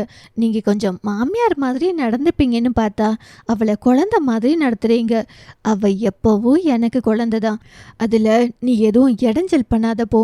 இது இடைஞ்சல் இல்லை மலரு, மருமகளை இவ மட்டும்தான் குழந்தைய பார்க்கணுங்கிற எண்ணம் என்றபடியே வந்தார் சபரிநாதன். அதை சொல்லுங்க, என்ன 2 பேரும் சேர்ந்து என்ன ஓட்டிங்களா? இருங்க பார்த்துக்கிறேன். எப்படியும் பேரனோ பேத்தியோ பிறந்ததும் உங்கள் கவனம் அவங்க மேலே போய்டும் இல்லை? அப்போ என் பேபியை நான் மட்டுமே பேபி மாதிரி பார்த்துப்பேன். அதை கேட்டு சிரித்தனர் மலர்விழியும் சபரிநாதனும். அப்போது வாசலில் கார் வந்து நிற்கும் சத்தம் கேட்க, மாமா அத்தை ஆதி 3 பேர் வந்துட்டாங்கன்னு நினைக்கிறேன் என்றபடியே வாசலுக்கு சென்றான் இன்பா. அவன் எதிர்பார்த்தது போல அவர்கள் தான் வந்தார். வந்திருந்தனர். அவர்களை கண்டதும் இன்முகத்துடன் வாங்க என்று வரவேற்றான் இன்பா. வணக்கம் மாப்பிள்ள என்றார் குருமூர்த்தி. சுந்தரவல்லி இன்பாவை பார்த்து நல்லா இருக்கீங்களா மாப்பிள்ள என்றிட ஹாய் மாமா வாழ்த்துக்கள் என்றாள் ஆதிரை. வாண்டு நல்லா இருக்கியா என்றான் இன்பா அவளிடம். மூவரும் உள்ளே நுழைய அவர்களை எதிர்கொண்டு அழைத்து உபசரித்தனர் சபரிநாதனும் மலர்விழி. மாமா அக்கா அங்க டியூட்டிக்கு போயிட்டாளா? இல்லடா தூங்குறா, நைட் டியூட்டி போயிருந்தா. ஓ அவளுக்கு தெரிஞ்சிடுச்சா இல்ல நாம தான் சொல்ல போறோமா என்று விழிகள் விரிய கேட்டாள் ஆதிரை. தெரிஞ்சிடுச்சா அதிமா? சரி விடு, நாம வேற சர்ப்ரைஸ் பண்ணலாம் என கூறி ஒற்றை கண்ணடித்தான் இன்பா. என்ன பண்ண போறோம் மாமா என்றவள் ஆர்வமாக கேட்க அவள் ஆர்வத்தை தடை போட்டார் அவள் அன்னை சுந்தரவல்லி. சத்து சும்மா இரு ஆதி என்றவர் இன்பாவை பார்த்து ஏனுங்க மாப்பிள்ள இப்ப சௌந்தர்யாவுக்கு லீவ் கொடுப்பாங்களா என்று கேட்டார். இல்லைங்க அத்தை, இப்போதைக்கு லீவ் கிடைக்காது. ஆனால் சௌந்தர்யாவோட டெலிவரி டைம்குள்ள அவள் படிப்பு முடிஞ்சிடும். எப்படியும் 7 இல்லைன்னா 8ஆம் மாதத்துலேருந்து அவள் கொஞ்சம் ரெஸ்ட் எடுக்க முடியும். அப்படியா என்றவர். ஏன் கேட்டேன்னா இந்த வைரஸ் வந்ததுலேருந்து ஓய்வு இல்லாமல் இருக்கா, உடம்பு பலகீனமாக இருக்குமே, கொஞ்சம் ஓய்வாக இருந்தால் நல்லா இருக்குமேன்னு கேட்டேன் என்றார் சுந்தரவல்லி சோர்வான குரலில். நீங்கள் கவலைப்படாதீங்க அத்தை, நான் அவளை கவனமாக பார்த்துக்கிறேன். அவள் படிப்பு முடிஞ்சதும் குழந்தை பெற்றுக்கலான்னு தான் நினச்சேன். ஆனால் இந்த இக்கட்டான சூழ்நிலை அவன் மனசில் ஒரு தோய்வை கொடுத்துச்சு. அதிலிருந்து அவன் மீண்டு வர இந்த குழந்தை நிச்சயம் உதவியா இருக்கும்னு தான். ஐயோ மாப்பிள்ள நீங்க ஏன் சங்கடப்பட்டீங்க? எங்களுக்கு இது எத்தனை பெரிய சந்தோஷம் தெரியுமா? நீங்க நான் கேட்டதை வச்சு எதுவும் தப்பா யோசிக்காதீங்க என்று படப்படத்தார். ஆமா கேட்கறத கேட்டுட்டு இப்ப இப்படி பேசு என்று சுந்தரவல்லியை கோபித்தார் குருமூர்த்தி. இல்லைங்க அது அத்தை கேட்டதில் தப்பு எதுவும் இல்லையே மாமா, ஏன் அவங்கள கோச்சிக்கிறீங்க என்றான் இன்பா. ஆமாம் அண்ணி கேட்டதும் யோசிக்கிறதும் நியாயம்தான். முதலில் நானே இவனை பிடிச்சு நல்லா திட்டிவிட்டேன். இப்போதான் எல்லா ஸ்ட்ரெஸ்ஸும் முடிஞ்சு கொஞ்சம் ஓய்வாக இருக்காங்க. இன்னும் பிரச்சனை முழுசாக முடியலன்னு வேறு செய்தியில் சொல்கிறாங்க. அதுக்குள்ளே ஏண்டா அவசரப்பட்டேன்னு தான் கேட்டேன். சரியான சாப்பாடு இல்லை, தேவையான அளவு ஓய்வும் இல்லை. இதில் உடனே குழந்தை உண்டானா அவளோட உடல்நிலை பாதிக்கப்படும். அந்த யோசனை கூட இல்லாமல் இப்படி அவசரப்பட்டுட்டான். கேட்டா சௌந்தர்யா ஆசைப்பட்டதா சொல்றான். என்ன பண்றது இவனை என்றபடியே இன்பாவை கடுமையான பார்வை பார்த்தார் மலர்விழி. எல்லாம் நல்லபடியாக நடக்கும், கவலைப்படாத மலரு என்று அவரை தேற்றினார் குருமூர்த்தியும் சபரிநாதனும். நீங்கள் ஒரு நல்ல செய்தி சொன்ன மாதிரி நாங்களும் ஒரு நல்ல செய்தி சொல்ல போகிறோம் என்றார் சுந்தரவல்லி. என்னது? நம்ம ஆதிரைக்கு ஒரு நல்ல இடம் அமைஞ்சிருக்கு மலரு, அதான் பேசி முடிச்சிடலாம்னு நினைக்கிறோம். நீங்கள் எல்லாம் சரின்னு சொன்னால் ஒரு நல்ல நாள் பார்த்து நம்ம சம்மதத்தை சொல்லிடலாம் என்றார் குருமூர்த்தி. அப்படியானே மச்சான் நல்லா விசாரிச்சிட்டீங்க தானே என்றார் சபரி சந்தேகத்துடன். நான் எனக்கு தெரிஞ்ச வகையில் விசாரிச்சுட்டேன், நீங்களும் ஒரு முறை விசாரிச்சுடுங்க மாப்பிள்ள. பையனோட ஃபோட்டோவும் அவரை பற்றின செய்தியும் உனக்கு ஃபோனில் அனுப்புகிறேன், நீ பார்த்துட்டு சொல்லு, அப்புறம் நம்ம முடிவை சொல்வோம் என்றார் குருமூர்த்தி சபரிநாதனின் தோளில் கை போட்டபடியே. சரி மாமா என்றார் சபரிநாதனும். சரி நான் போய் சமையல் வேலையை பார்க்குறேன் என்றபடியே மலர்விழி உள்ளே செல்ல நானும் வரேன் மலரு என்றபடியே அவர் பின்னோடு சென்றார் சுந்தரவல்லி. சபரிநாதனும் குருமூர்த்தியும் வெளியே கிளம்ப ஆதிரையும் இன்பாவும் சௌந்தர்யாவுக்கு ஒரு பரிசை தயார் செய்ய தொடங்கினர். மதிய உணவு தயாரானதும் சௌந்தர்யாவை எழுப்ப அறைக்கு சென்றான் இன்பா. பேபி பேபி எழுந்துரு பேபி, சாப்பிட்லாம், லஞ்ச் ரெடியாக இருக்கு. எனக்கு வேண்டாம், அப்புறம் சாப்பிட்றேன் என்று முனைக்கினாள் சௌந்தர்யா. சொன்னால் கேட்கணும், எழுந்துரு. அத்தை மாமா ஆதிமா 3 பேர் வந்துட்டாங்க. அவங்கள பார்க்க பேபிக்கு ஆசையா இல்லையா? இருக்கு, ஆனால் கண்ணெல்லாம் எரியுதே. என் செல்லம் இல்லை என்றபடியே மெல்ல கண்களை திறந்தாள் சௌந்தர்யா. அவளை எழுப்பி அமர வைத்தவன் அவளுக்கு ஆசுவாசப்படுத்த நேரம் தந்து அமைதி காத்தான். அவன் தோல் சாய்ந்து தன்னை சமன் செய்து எழுந்தாள் சௌந்தர்யா. குளியலறை சென்று முகம் கழுவி வந்தாள். அவளுடன் கூடத்திற்கு வந்தான் இன்பா. அவளை கண்டதும் ஆறு தழுவி கொண்டார் சுந்தரவல்லி. குருமூர்த்தி அவள் தலையை அழுத தடவி ஆசி கூற ஆதிரை சௌந்தர்யாவின் கன்னத்தில் முத்தம் மழை பொழிந்தாள். அனைவரின் அன்பிலும் திளைத்தாள் சௌந்தர்யா. இனிப்பு வகைகளை அவளுக்கு ஊட்டி மேலும் அவளை திணற வைத்தனர். அவளும் அந்த அழகான தருணங்களை மகிழ்வுடன் ஏற்றாள். வறண்டு கிடந்த மனதில் புது வெள்ளமாக பாய்ந்தது அவர்களின் அன்பு. ஆனால் காலம் இந்த இன்பத்தை நிலைத்திருக்க வைக்குமா? அத்தியாயம் 11. 4 மாதங்கள் கடந்த நிலையில் அனைவரும் ஆதிரையின் திருமண வைபவத்தில் கூடியிருந்தனர். நாளை மறுநாள் காலை முகூர்த்தம். ஆதிரைக்கு தன் கைகளால் அரைத்த மருதாணியை வைத்து கொண்டிருந்தாள் சௌந்தர்யா. ஆதி, உன் கை எவ்வளவு நல்லா செவக்க போகுது பாரு. அப்பதான் இந்த அக்கா உன் மேல எத்தனை தூரம் அன்பு வச்சிருக்கேன்னு தெரியும். சும்மா சும்மா என்னோட வம்பளந்துகிட்டே இருப்பேல்ல. பாரு, என் அன்பை பார்த்து நீ வாய் அடைச்சு போக போற. எல்லாம் சும்மா. உனக்கு என் மேல பாசம் இருந்தா இப்படி கல்யாணத்துக்கு 2 நாள் இருக்கும் போதா வருவ? முன்னாடியே வந்திருக்க மாட்ட. எத்தனை வேலையை நான் தனியா செஞ்சேன்னு தெரியுமா? ஒரு அக்காவா நீ எனக்கு எந்த சப்போர்ட்டும் பண்ணல. சேலை எடுக்கிறதுல இருந்து பண்ட பாத்திரம் வாங்குற வர ஒன்னொன்னுக்கும் வேற ஒருத்தர்கிட்ட போய் என் கூட வர சொல்லி கெஞ்சின என கூறி முகத்தை திருப்பினாள் ஆதிரை. எனக்கு மட்டும் ஆசை இல்லையா என்ன? என் வேலை அப்படி. அதுவும் உலகமே சுருண்டுக்கிற சூழ்நிலையில் நாங்க பம்பரமா சுழன்றதால தான் இப்போ நிலைமை கட்டுக்குள்ள இருக்கு. உன் அக்காவை நினைச்சு நீ பெருமைப்படணும் ஆதி. எனக்கு அக்காவா இல்லாத உன்னை நினைச்சு நான் ஏன் பெருமைப்படணும்? போ, உன் மருதாணி ஒண்ணு வேண்டாம் என்ற ஆதிரை தன் கைகளை அவளிடமிருந்து விடுவித்து எழுந்தாள். 2 கரங்களிலும் பூரணமாகி இருந்த மருதாணி அவள் முகத்தில் புன்னகையை பூக்க வைத்தது என்றாலும் பொய்கோபத்தை முகத்தில் பாவனையாக காட்டிவிட்டு அங்கிருந்து நகர்ந்தாள் ஆதிரை. செல்லும் அவள் காதுகளில் விழும்படி, போயிட்டு சீக்கிரம் வாடி, காலுக்கு வைக்கணும் என்றாள் சௌந்தர்யா. ஓய் பேபி, என்ன பண்ற? ஆதி ஏன் சிரிச்சுக்கிட்டே போறா என்றபடியே வந்தான் இன்பா. அதுவா, சும்மா என்னோட சண்டை போட்டுட்டு சிரிச்சுட்டு போறா. கொஞ்ச நேரத்தில் திரும்பவும் வந்து ஆரம்பிப்பா என்றாள் சௌந்தர்யா இன்பாவிடம். உங்க அக்கா தங்கச்சி பாசத்தை புரிஞ்சிக்க தனி மூளையே வேணும் என்றவன் அவள் அருகே அமர்ந்தான். அவள் கை விரல்களை பிடித்தவன், நான் உனக்கு மருதாணி வைக்கவா என்று ஆசையாக கேட்டான். உங்க விரலெல்லாம் செவந்துடும், பரவாயில்லையா? ஆமாம், செவந்துடும். நாளைக்கு ஹாஸ்பிட்டல் போனா அது ஒரு மாதிரியா இருக்கும். என்ன பண்றது? ரொம்ப ஆசையா இருக்கே என்றான் வருத்தம் தோய்ந்த குரலில். இன்னும் ஆதி காலுக்கு மருதாணி வைக்கணும். அதை வச்சுட்டு நானே வச்சுக்கிறேன், விடுங்க. பேபி, வேணும்னா க்ளவுஸ் போட்டுக்கிறேன், அப்போ விரல் செவக்காதுல. அட, நல்ல ஐடியா தான் என்றவள் கூற அவனும் தன்னிடம் இருந்த கையுறையை எடுத்து மாட்டிக்கொண்டு அவள் விரல்களுக்கு மருதாணியிட ஆரம்பித்தான். அவனையே ஆசையாக பார்த்தாள் சௌந்தர்யா. எத்தனை பிரச்சனை வந்தாலும் உங்க அன்பு அந்த பிரச்சனையெல்லாம் சுகமா மாத்திடுது மாமா. என்னதான் நீ மருத்துவராய் இருந்தாலும் பிரசவம் பத்தி தெரிஞ்சிருந்தாலும் இந்த நேரத்தில் உடல்நிலை இப்படிதான் இருக்கும்னு படிச்சிருந்தாலும் அதுக்கான மருந்துகளும் மாத்திரைகளும் எடுத்துக்கிட்டாலும் வேலைக்கு போற மற்ற கர்ப்பிணி பொண்ணுங்க மாதிரி நீயும் உன் வேலைக்கு போறதா நினைச்சுக்கிட்டாலும் உடல் சோர்வு, வாந்தி, தலை சுற்றல், பிரசவ கால அனுபவம் எல்லாமே உனக்கும் புதுசு தானே பேபி. எனக்கும் புதுசு தான். உன்னை இந்த நேரத்தில் சந்தோஷமா வச்சுக்க வேண்டியது என் கடமை. அதுவும் நம்மோட சூழ்நிலை இத்தனை இக்கட்டான நிலையில் இருக்கும்போது ஒருத்தருக்கு ஒருத்தர் அன்பாவும் அனுசரணையாவும் இருக்கணும் என்றான் இன்பா மென்னகையுடன். உண்மைதான் மாமா. என்ன தான் படிச்சாலும் தினமும் 4-5 பிரசவம் பார்த்தாலும் நான் அனுபவிக்கும் போது கிடைக்கிற இந்த அனுபவம் ஒரு மாதிரியான சுகத்தை தருது. என்கிட்ட வர பேஷண்ட் சில பேர் இடுப்பு பயங்கரமா வலிக்குது டாக்டர், உட்கார முடியல, நிற்க முடியல, படுக்க முடியலன்னு புலம்புவாங்க. அப்பெல்லாம் எங்க அட்வைஸ், இந்த மாதிரியான நேரத்தில் இப்படிதாமா இருக்கும், பயப்படாதீங்க, நான் மாத்திரை தரேன், ரொம்ப முடியலன்னா மட்டும் அதை போட்டுக்கோங்க அப்படிங்கிறது தான். ஆனால் இப்போ அதே வழியை உணரும் போது நம்ம மற்றவங்களுக்கு சொல்றத கண்ணாடியை பார்த்து நாமே சொல்லிக்கும் போது சிரிப்பாகவும் புதுவித அனுபவமாகவும் இருக்கு. எனக்கும் அப்படிதான் பேபி. ஹாஸ்பிட்டல் வர கர்ப்பிணி பெண்களை பார்க்கும் போதெல்லாம் உன் ஞாபகம் தான் வருது என்றபடியே ஒரு கைக்கு மருதாணி இட்டு முடித்தான் இன்பா. அந்த கை காட்டு என்றவன் கேட்க, வேணாம் மாமா, ஒரு கைக்கு மட்டும் போதும் என கூறி மறுத்து விட்டாள் சௌந்தர்யா.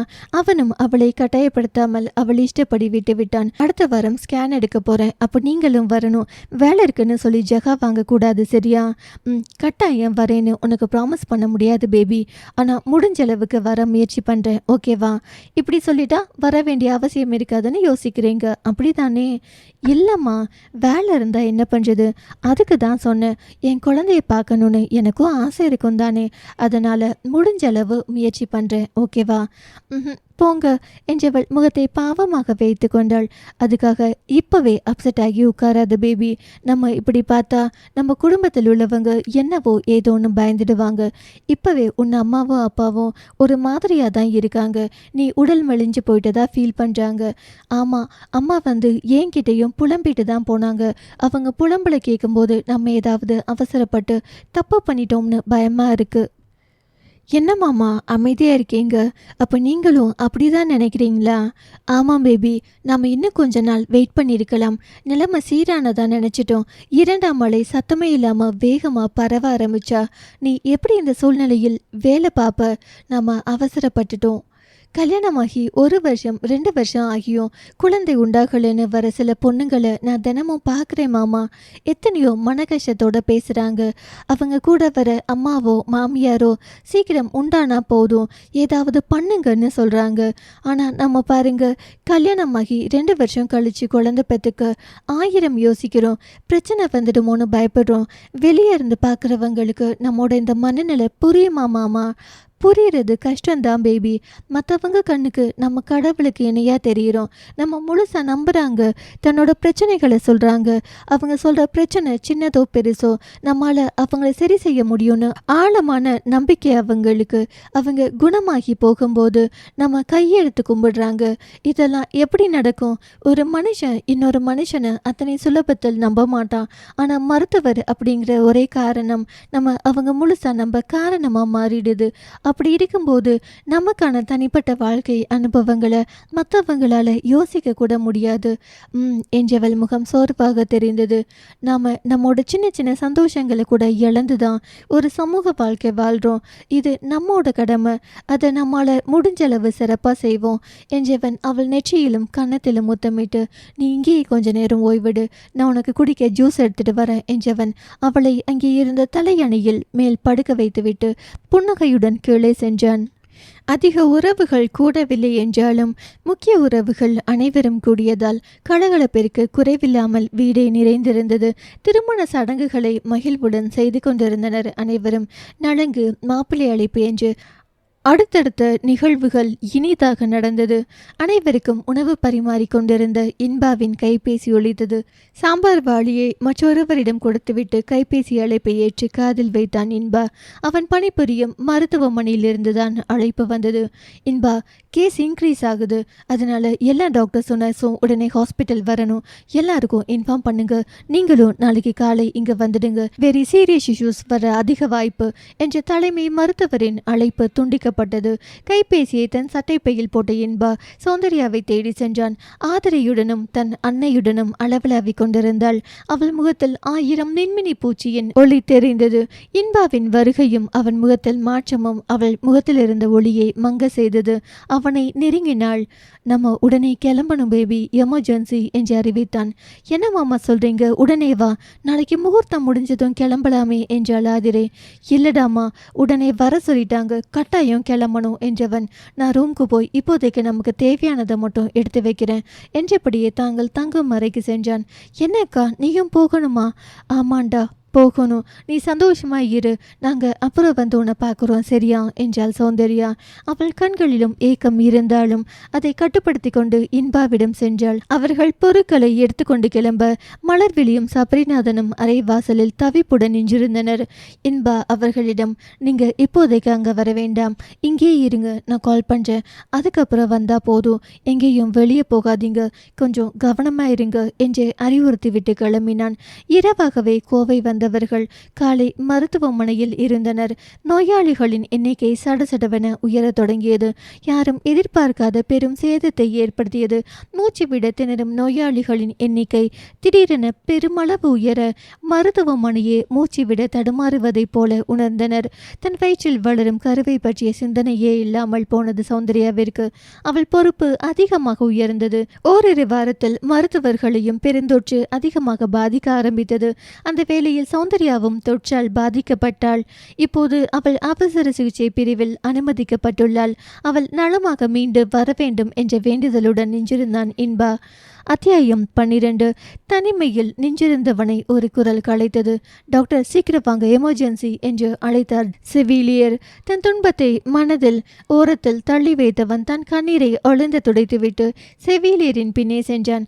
ஆம்புலன்ஸில் மூச்சுவிட முடியாமல் தவித்தபடி இருந்த நோயாளியை அணுகி அவருக்கு தேவையான மருத்துவ உதவிகளை செய்தான். அவரின் சுவாசம் சற்றே சீராக அடுத்தடுத்த நோயாளிகளை பார்க்க ஓடினான். அநேக மரணங்கள் அவர்களின் கண்முன்னே நடந்தேறியது. கையேறு நிலையில் நின்றிருந்தனர் மருத்துவர்களும் மருத்துவ உதவியாளர்களும். பல வகையான சிகிச்சை தந்து ஒருவர் உயிர் துறந்தாலே வருத்தம் தரும். ஆனால் இன்று மரணங்கள் கணக்கில்லாமல் கண்முன் நிகழ வேதனையுடன் அடுத்தவரை காப்பாற்ற ஓடினர். இன்பாவும் அதே வேதனையில் உழைஞ்சான். மனைவி பிழைத்து வருவாளா, பிள்ளைக்கு சேதம் நேராமல் காக்கப்படுமா என்று தெரியவில்லை. ஆனால் அதை நினைத்து வருந்து நின்றால் மற்றவர்களை காப்பாற்றும் நிலையிலிருந்து தவறியவனாகி விடுவான். தன்னால் முடிந்தளவு மற்ற உயிர்களை காக்க போராடினான். சௌந்தர்யா தீவிர சிகிச்சை பிரிவில் அனுமதிக்கப்பட்ட செய்தியை குற்ற உணர்வுடன் தன் தாயிடம் கூறினான் இன்பா. அம்மா, பேபிக்கு கோவிட் பாசிட்டிவ்னு ரிசல்ட் வந்து அவளை ஐசியூவில் அனுமதிச்சிருக்கோம். என்னப்பா சொல்ற என்று பதறினார் மலர்விழி. ஆமாம்மா, நிறைய பேஷண்ட்ஸ் தொடர்ந்து ட்ரீட்மெண்ட் கொடுக்க வேண்டிய கட்டாயம். அவ கிட் போட்டிருந்தாலும் நோய் தொற்று பரவிடுச்சு. சரிப்பா, அழாத. நீங்கள் எல்லாருக்கும் நல்லது தானே பண்ணுறீங்க. நம்ம பாப்பாவுக்கு எதுவும் ஆகாது. நீ தைரியத்தை கைவிடாத. நாங்களும் இங்கே வேண்டிக்கிறோம். பாப்பா சீக்கிரம் குணமாகி வந்துடுவா என்று தைரியம் தந்தார் மலர்விழி தன் துயரை மனதில் மறைத்து. ஆனால் அவர் கண்களோ வேதனையை வெளியேற்றியது. அம்மா, மாமா அத்தைக்கிட்ட என்னை மன்னிச்சிட சொல்லுங்கம்மா. நான் பேபியை சரியா பார்த்துக்க முடியாத பாவி ஆகிட்டேன். இதுக்காக அவங்க என்ன தண்டனை தந்தாலும் அதை நான் ஏற்றுக்குவேன் என்றான் உடைந்த குரலில். அலைபேசி ஸ்பீக்கரில் இருந்தது. அவன் பேசியதை அனைவரும் கேட்டுக்கொண்டிருந்தனர். அவன் உடைந்ததால் சுந்தரவள்ளி அவனுக்கு ஆறுதல் தரும்படி பேச முயன்றார். என்ன மாப்பிள்ளை, நீங்க ஏன் இப்படியெல்லாம் பேசுறீங்க? உங்க மேல என்ன தப்பு இருக்கு? இல்லை சௌந்தர்யா மேலதான் என்ன தப்பு இருக்கு? எல்லாம் நேரம். இந்த நேரம் கடந்து போனா நிச்சயமா எல்லாமே மாறிடும். நீங்க மனசை விட்டுடாதீங்க. தைரியமா இருங்க. நீங்க கொடுக்கிற தைரியம் தான் இப்ப எங்க எல்லாருக்கும் தேவை என்றார் அழுகையுடன். என்னால் முடியலாத. அவளை வெண்டிலேட்டரில் வச்சிருக்கோம். என்னால் அந்த நிலையில் அவளை பார்க்கவே முடியலை. குற்ற உணர்வு என கொலையா கொள்ளுது. மாப்பிள்ளை, நீங்களா எப்படி பேசுகிறீங்க? ஒரு நாளைக்கு எத்தனை உயிர்களை காப்பாற்றுறீங்க? நீங்களே தைரியம் இல்லாமல் பேசினா நாங்கள் எப்படி தைரியமாக இருப்போம்? 1000 பேருக்கு வைத்தியம் பார்க்கும்போது நடுங்காத என் மனசு என் உயிரானவளை பார்க்கும்போது நடுங்குதே. நான் என்ன பண்ணுவேன் என்று கதறினான் இன்பா. இன்பா, அப்பா பேசுகிறேன், கவனமாக கேளு. சௌந்தர்யாவுக்கு ஒன்றும் ஆகாதுன்னு நீ நம்பு. உன் மனசில் இருக்கிற குற்ற உணர்வை தூக்கி போட்டுட்டு ஒரு மருத்துவரா உன் கடமையை செய். நம்ம சௌந்தர்யாவை நினச்சி பாரு. தன் வயிற்றில் இருக்கிற குழந்தையை பற்றி யோசிச்சு சுயநலமாக நடந்துக்காம நோயோட போராடின பெண்களுக்கு பிரசவம் பார்த்து அவங்கள நல்லபடியாக கவனிச்சுக்கிட்டா அவளோட தன்னம்பிக்கை அவளுக்கு எப்பவும் துணை இருக்கும். அவள் எப்படியும் போராடி மீண்டு வந்துடுவா. நீ பயப்படாத. உன் வேலையை கவனமாக செய். சௌந்தர்யாவையும் கவனிச்சுக்கோ. நீங்கள் ஒரே இடத்தில் வேலை பார்க்குறது உனக்கு கிடைச்ச வரம். அவளை இந்த மாதிரி சூழ்நிலையில் எங்களால் வந்து பார்க்க கூட முடியாது. ஆனால் நீ அங்கேயே இருக்க. அவளுக்கு வேலைக்கு மருந்து மாத்திரை தந்து உன்னால் அவளை காப்பாற்றிட முடியும். அதுக்கு நீ தெளிவாக இருக்கணும். உன் எண்ணம் நேர்மறையா இருக்கணும். நிச்சயம் நீ என் மருமகளை நல்லபடியா மீட்டு கொண்டு வந்துடுவேன்னு நான் நம்புறேன் என்றார் சபரிநாதன். அவரின் வார்த்தைகள் அவனுக்கு புது தெம்பை கொடுக்க ஊக்கம் தந்து அனைத்து உறவுகளுக்கும் நன்றி கூறிவிட்டு அலைபேசியை அணைத்தான் இன்பா. ஒரு நெடிய மூச்சில் தன் தூக்கங்களை வெளியேற்றியவன் அவசர சிகிச்சை பிரிவு நோக்கி போனான். கவச உடையை அணிந்தான். மருத்துவராக தன் பணியை செய்ய தொடங்கினான். 15 தினங்களாகியும் சௌந்தர்யாவின் உடல் நலத்தில் முன்னேற்றம் இல்லை. அவளைப் போலவே சில பெண் மருத்துவர்கள் இறந்து போன செய்திகளை கேட்ட இன்பா நிலை குலைந்து போனான். கடவுளை காப்பாற்று என்ற வேண்டுதலை தவிர வேறு என்ன கேட்பது என்று புரியவில்லை அவனுக்கு. ஓய்வில்லாத உடலும் வேதனை நிறைந்த மனம் ஒரு கட்டத்தில் சோர்ந்து போனது. கதறி அழக்கூட முடியாத நிலை.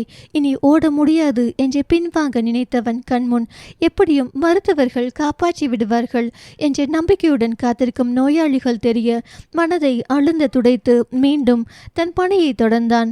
தன் முழு மனதையும் சேவையில் வைத்தான். தன்னால் இயன்ற அனைத்தையும் நோயாளிகளுக்கு செய்தான். இந்த பணியை இவன் தான் செய்ய வேண்டும் என்று மற்றொரு பணியாளருக்காய் காத்திருக்காமல் அவனை அந்த பணியை செய்தான். அவன் தன்னலமில்லா சேவைக்கு பரிசாக சிகிச்சையில் இருந்த சௌந்தர்யாவின் உடல் நலத்தில் முன்னேற்றம் ஏற்பட்டது. அவளை தீவிர சிகிச்சை பிரிவிலிருந்து தனிமைப்படுத்தப்பட்ட பகுதிக்கு மாற்றினர். சில நாட்கள் தீவிர கண்காணிப்புக்கு பிறகு அவளை தன் இல்லம் அழைத்து சென்றான் இன்பா. அவளை கவனமாக பார்த்து கொண்டனர் மலர்விழியும் சுந்தரவள்ளியும். அவள் கண்கள் இன்பாவை பார்த்தது. அவள் அருகே சென்று அமர்ந்த இன்பா அவள் கண்களை துடைத்துவிட்டு அவளுக்கு தைரியம் தந்தான். எல்லாம் சீக்கிரம் சரியாயிடும் பேபி, நடந்தது எல்லாமே நல்லதுக்குன்னு நினச்சிக்குவோம். நம்ம பாப்பா என்றால் முனகலாக. பாப்பாவுக்கு இப்போதைக்கு எந்த பாதிப்பும் இல்லைன்னு தான் ஸ்கேன் ரிப்போர்ட் சொல்லுது. நீ பரிபூரணமாக குணமானதுக்கு அப்புறம் இன்னொரு முறை பார்த்து கன்ஃபார்ம் பண்ணிப்போம், சரியா? நீ ரொம்ப ஸ்ட்ரெயின் பண்ணிக்க கூடாது பேபி, கேர்ஃபுல்லாக இருக்கணும். மாத்திரை மருந்துகளை சரியான நேரத்துக்கு எடுத்துக்கோ. நான் இப்போ திரும்பவும் ஹாஸ்பிட்டல் போகணும். அடிக்கடி வந்து உன்னை பார்த்துக்கிறேன். ஏதாவது எமர்ஜென்சினா உடனே எனக்கு கால் பண்ணு. இங்கே அம்மாவும் அத்தையும் உன்னை பார்த்துக்குவாங்க. அப்பா இங்கே தான் இருக்காரு, தைரியமாக இரு என்றவன் அவள் நெற்றியில் முத்தமிட்டு எழுந்தான். மாமா கவனமாக இருங்க என்றாள் சௌந்தர்யா. நான் ஃபர்ஸ்ட் டோஸ் போட்டுக்கிட்டேன் பேபி, அம்மாவும் அத்தையும் கூட போட்டுக்கிட்டாங்க. நீ கவலைப்படாத, நான் பத்திரமா வருவேன். உன்னை என் கண்மணியில் வைத்து பார்த்துக்குவேன் என்று கூறிவிட்டு தன் பணி செய்ய கிளம்பினான் இன்பா. செல்லும் அவனையே வேத்துக்கண் எடுக்காமல் பார்த்தாள் சௌந்தர்யா. அவள் தலையை கோதிவிட்டு அவள் அருகே வந்தார் சுந்தரவள்ளி. அம்மா, பாப்பா, நீ எத்தனை பெரிய மனுஷியா மாறிட்ட. உன்னை என் மகள்னு சொல்லவே அம்மாவுக்கு பெருமையா இருக்கு. எத்தனை துன்பம் வந்தாலும் என் கடமை பணி செய்து கடப்பதேன்னு சொல்லுவாங்க. அந்த மாதிரி எனக்கு என்ன வந்தாலும் அதை தைரியத்தோடு எதிர்கொள்வேன். அதுக்காக என் பணியிலிருந்து பின்வாங்க மாட்டேன்னு உன்னை பார்க்கும்போது நீ என் அம்மாவா தெரியுறடா கண்ணு என்றவர் அவர் மடியில் தலை சாய்த்தாள் சௌந்தர்யா. சுபம். அனல் மேல் பூத்திடும் பூக்கள் போல அவர்கள் வாழ்க்கையும் கனல் நிறைந்த சூழ்நிலைகளை உருவாக்கும். அந்த கனலின் சூட்டை தன்னுள் வைத்து கொண்டு உறவுகளுடன் தோன்றிடும் காதலை, அன்பை, பாசத்தை பூக்களைப் போல மென்மையாகவும் உறவுகளுடன் பின்னப்படும் பந்தத்தின் மென்மையை உள்ளுக்குள் வைத்து கனல் போல எப்போதும் எரிய தயாராயிருக்கும் இவர்கள் கனல் பூக்கள் தானே. 40 நாட்கள் கடும் நகரம் நரகத்தில் எப்படிப்பட்ட தண்டனைகள் கிடைக்குமோ தெரியாது. ஆனால் உயிருள்ள போதே பிறரின் இன்னல்களை கண்ணார காண்பது கொடும் தண்டனை. அதை காட்டிலும் பெரிய தண்டனை தன் துயரை மனதில் மறைத்து வெளியே மற்றவர்கள் நலனுக்காக இயங்குவது. அப்படி உழைத்த மருத்துவர்கள் அனைவருக்கும் பயந்து தானோ என்னவோ அந்த நரகம் தன் வாசலை கொஞ்சம் கொஞ்சமாக மூடத் தொடங்கியது. மெல்ல மெல்ல இறப்பின் விகிதம் குறைய நோய் தொற்றியவரின் தேர்ச்சியும் அதிகரித்தது. இனி வரும் காலம் எப்படி இருக்குமோ தெரியாது. ஆனால் மருத்துவம் என்பது கடவுளுக்கு இணையான பொறுப்பு. அதை தன் சுக துக்கங்களை மறைத்து சேவை செய்யும் மருத்துவர்கள், மருத்துவ உதவியாளர்கள், ஆம்புலன்ஸ் ஓட்டுநர்கள், துப்புரவு பணியாளர்கள், காவல்துறை நண்பர்கள் அனைவருக்கும் நன்றி கூறி அவர்களின் உன்னத பணியை போற்றுவோம். அதுவே அவர்களுக்கு நாம் செய்யும் கைமாறு. கனல் பூக்களாய் தங்கள் வாழ்க்கையை சமர்ப்பிக்கும் அனைவருக்கும் இக்கதை சமர்ப்பணம். நன்றி. சுஜாதா நட்ராஜன். நம்ம சேனலில் போடுற வீடியோஸ் உங்களுக்கு பிடிச்சிருந்தால் லைக் பண்ணுங்கள், கமெண்ட் பண்ணுங்கள், ஷேர் பண்ணுங்கள், சப்ஸ்கிரைப் பண்ணுங்கள். ரெகுலர் நோட்டிஃபிகேஷன் உங்களுக்கு வேணும்னா பக்கத்தில் இருக்கிற பெல் ஐகானை கிளிக் பண்ணிடுங்க. பேசும் கதைகளின் குரலாய் நான் மனோசங்கரி.